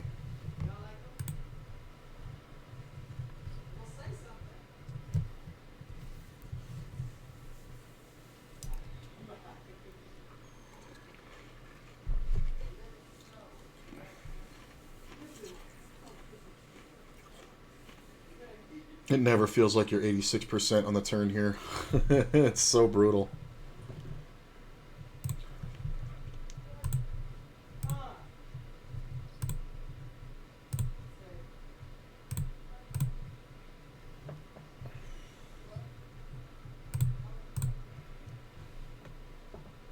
Oh, it sucks how much I'm handcuffed in this fucking bounty tournament now. Last level of late reg. Guess we should keep an eye on the lobby. It did not get the guarantee. Did it? Yeah, it did.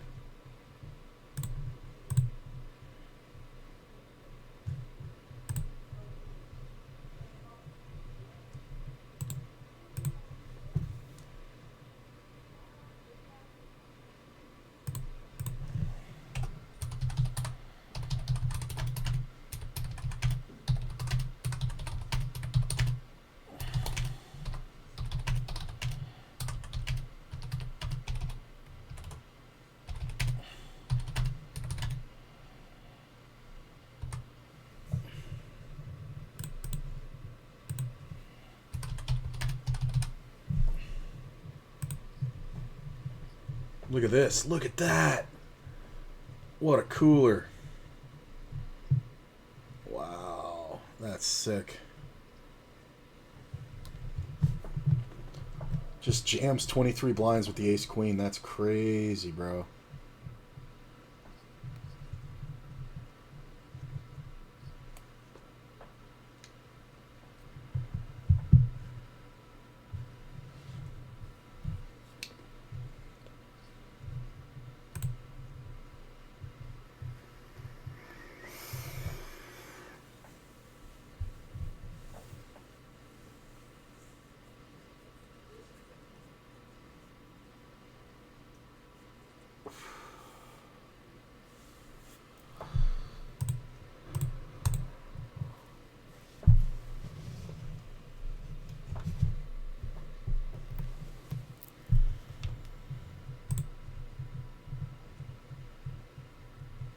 Oh, I didn't even realize. I think with these bounties, I think I'm better than even.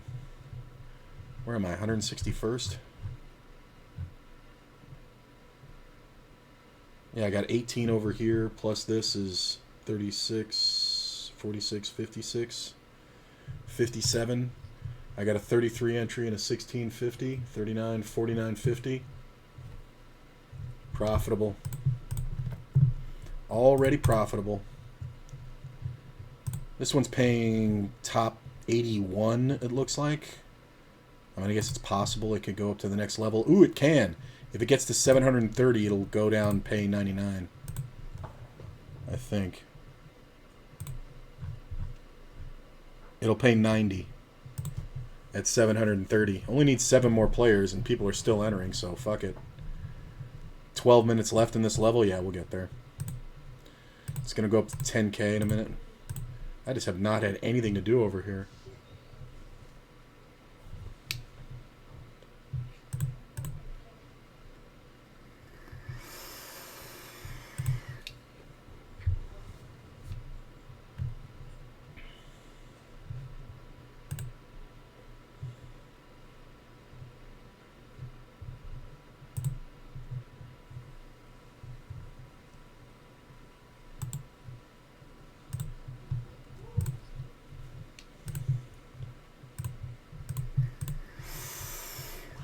One double, we're ahead of the average. Average is only 20 blinds, so, I mean, this isn't that hard. It's like 22 blinds for the average.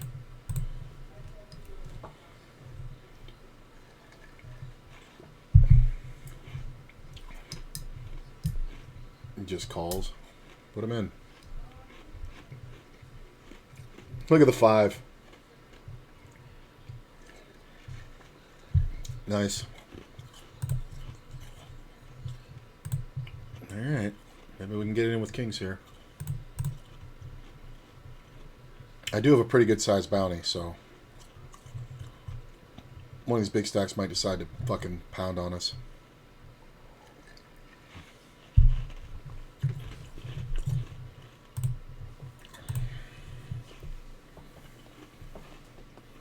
Ah, king. And it's the fucking guy with 100 blinds.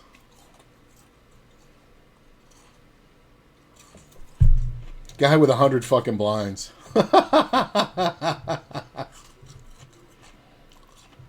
No, I would not like to re-enter.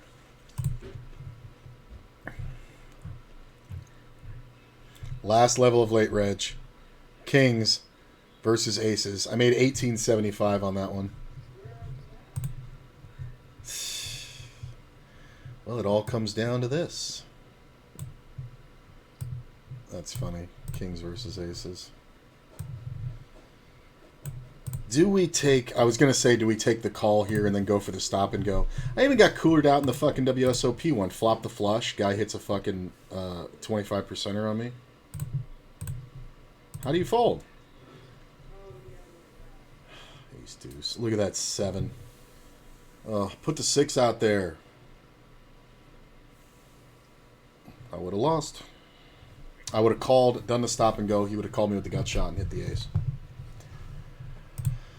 You guys see that?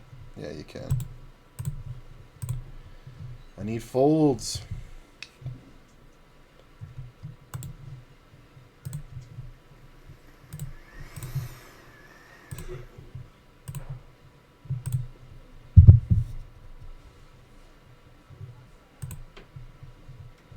$957,000.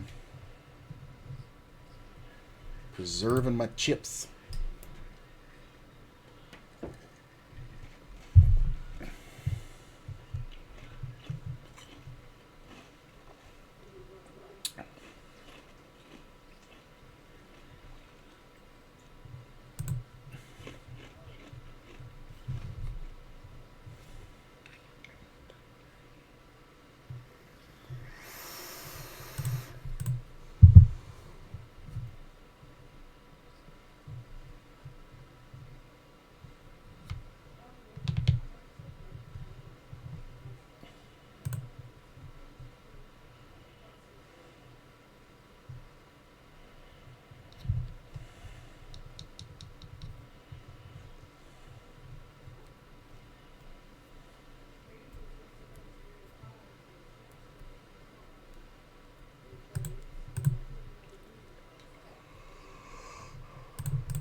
Hit the mic. Ugh.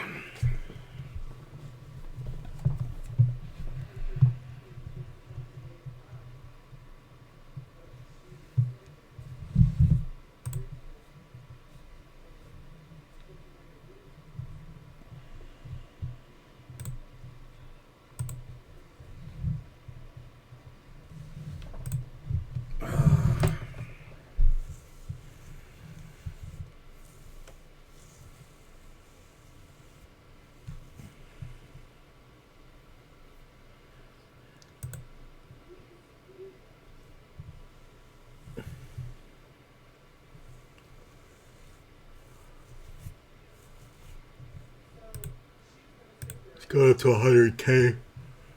Next level in about 7 minutes. That will make it kind of sticky for me. I mean, it doesn't change much, but we lose 20%. Look at that. Does this player have folds? I mean, I guess if you're overplaying hands. Like if you're calling suited aces and pairs, I guess, but I don't think you fold a pair of eights. Oh, look, I have kings.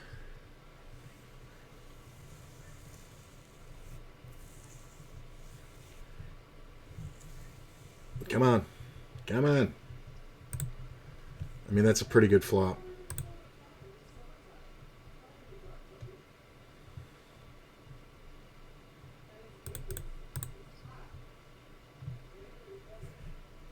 It's just no action. 1.189.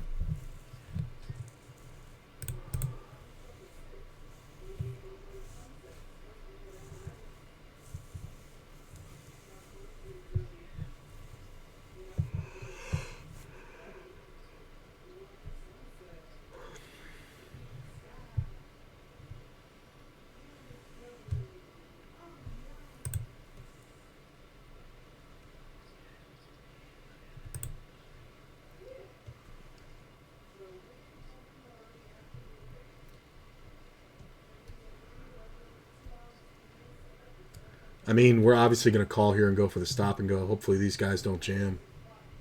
Fold.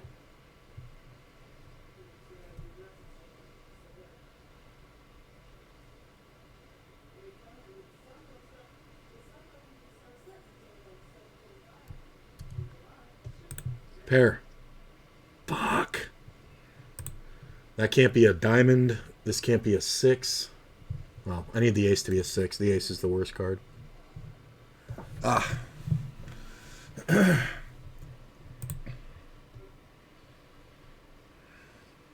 ballsy. If I have an ace, I'm just going to check jam. But this guy should have seen that. I don't think this is ever an ace. I think it was just a pure steal.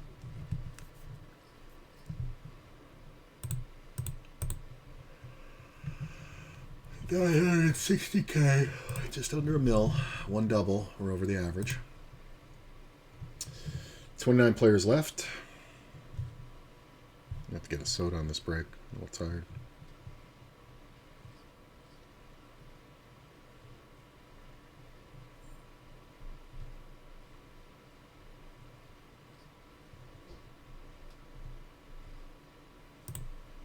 Scott Fishman, that was the guy I was trying to think of the other day. If anybody's here that remembers that, I was trying to remember the name of a player. I thought his name was Fisher. It's Scott Fishman. That's the guy who I was trying to remember, who was coming up, and he had the sentence, I didn't waste my time in the box when I was a poker dealer. I studied the players and learned how to play. And I heard him say that in an interview as I was walking into the Venetian for my second day of work. I remembered it, and I always made sure to pay attention. Pay jump. All right. It's getting serious now. I'm in 23rd. We're down to 27.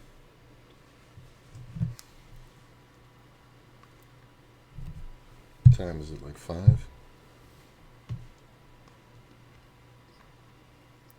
I mean, this player just loves calling this. I think this player's figured out that when this guy checks, he's just playing ABC.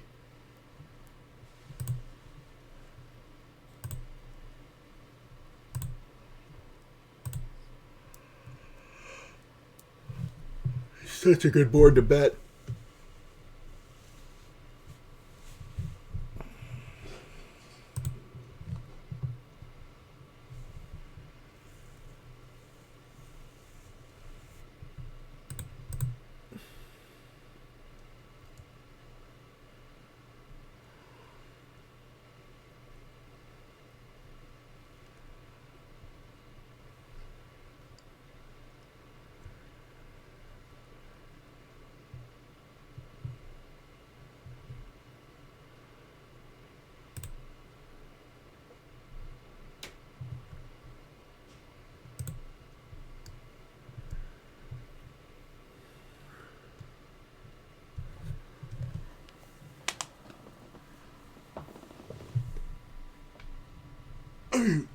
I don't know what the guy in the big blind is thinking about.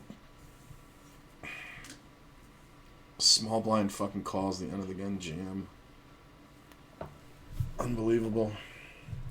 It's not a good call, bro. With ace 10, you're a fucking fish.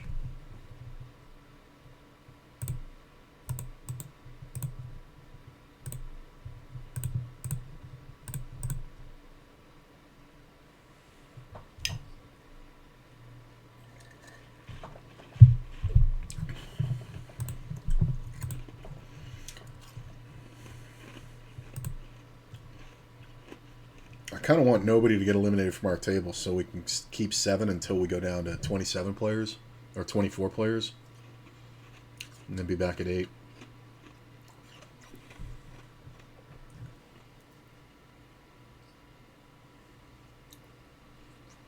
This guy's figured out betting small is the move here.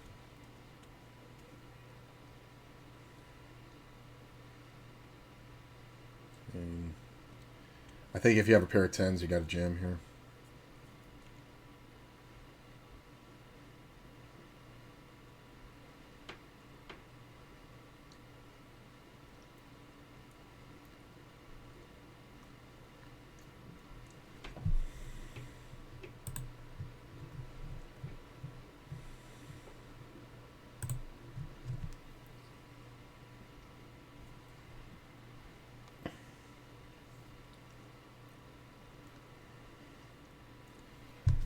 This can't be a queen, can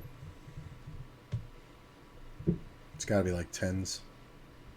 Ace jack. Whoa. Going on break. All right, I'll be right back.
All right.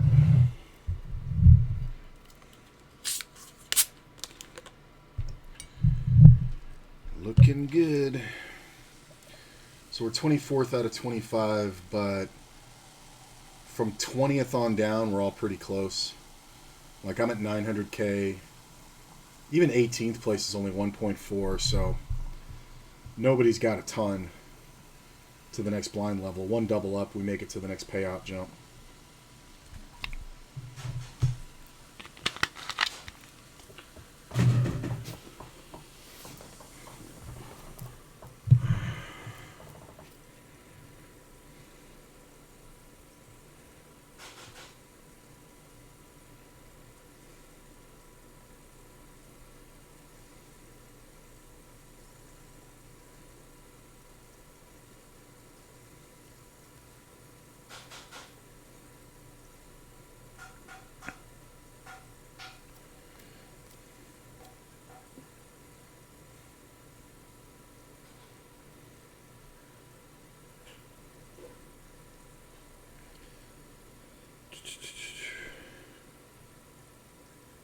Sorry, I'm looking for something.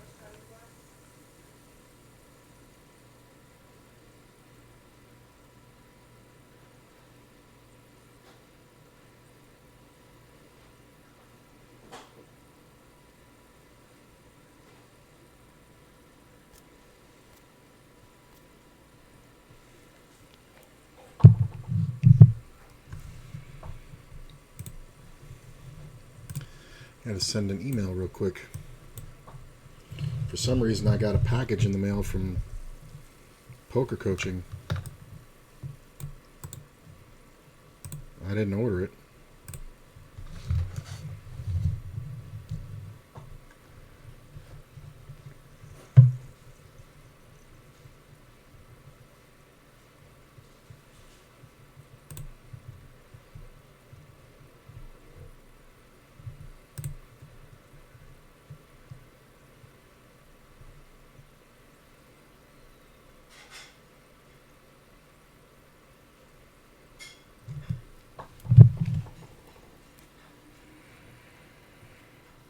So I gotta send it from my phone.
Yeah, I think I have to.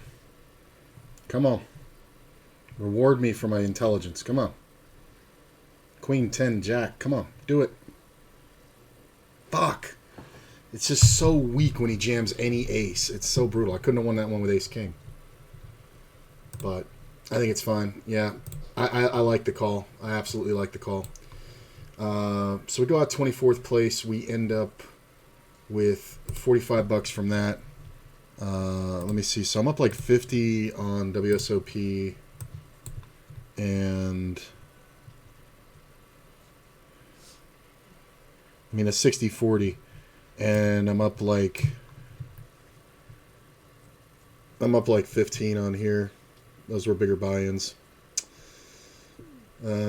Yeah, so whatever. I'm going to be back later to play cash. Stick around for the host, guys. A little disappointing result, but I think I played really well.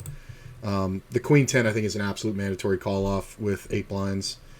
Just because if I fold, I'm not going to do well, and I was in dead last place. So if I was in like 20th place, I think I could consider folding it, but I think I have to take those 60-40s at some point. We got to gamble and get in there. Stick around for the host. I'm going to send you to one of my faves. I'll see you guys tonight.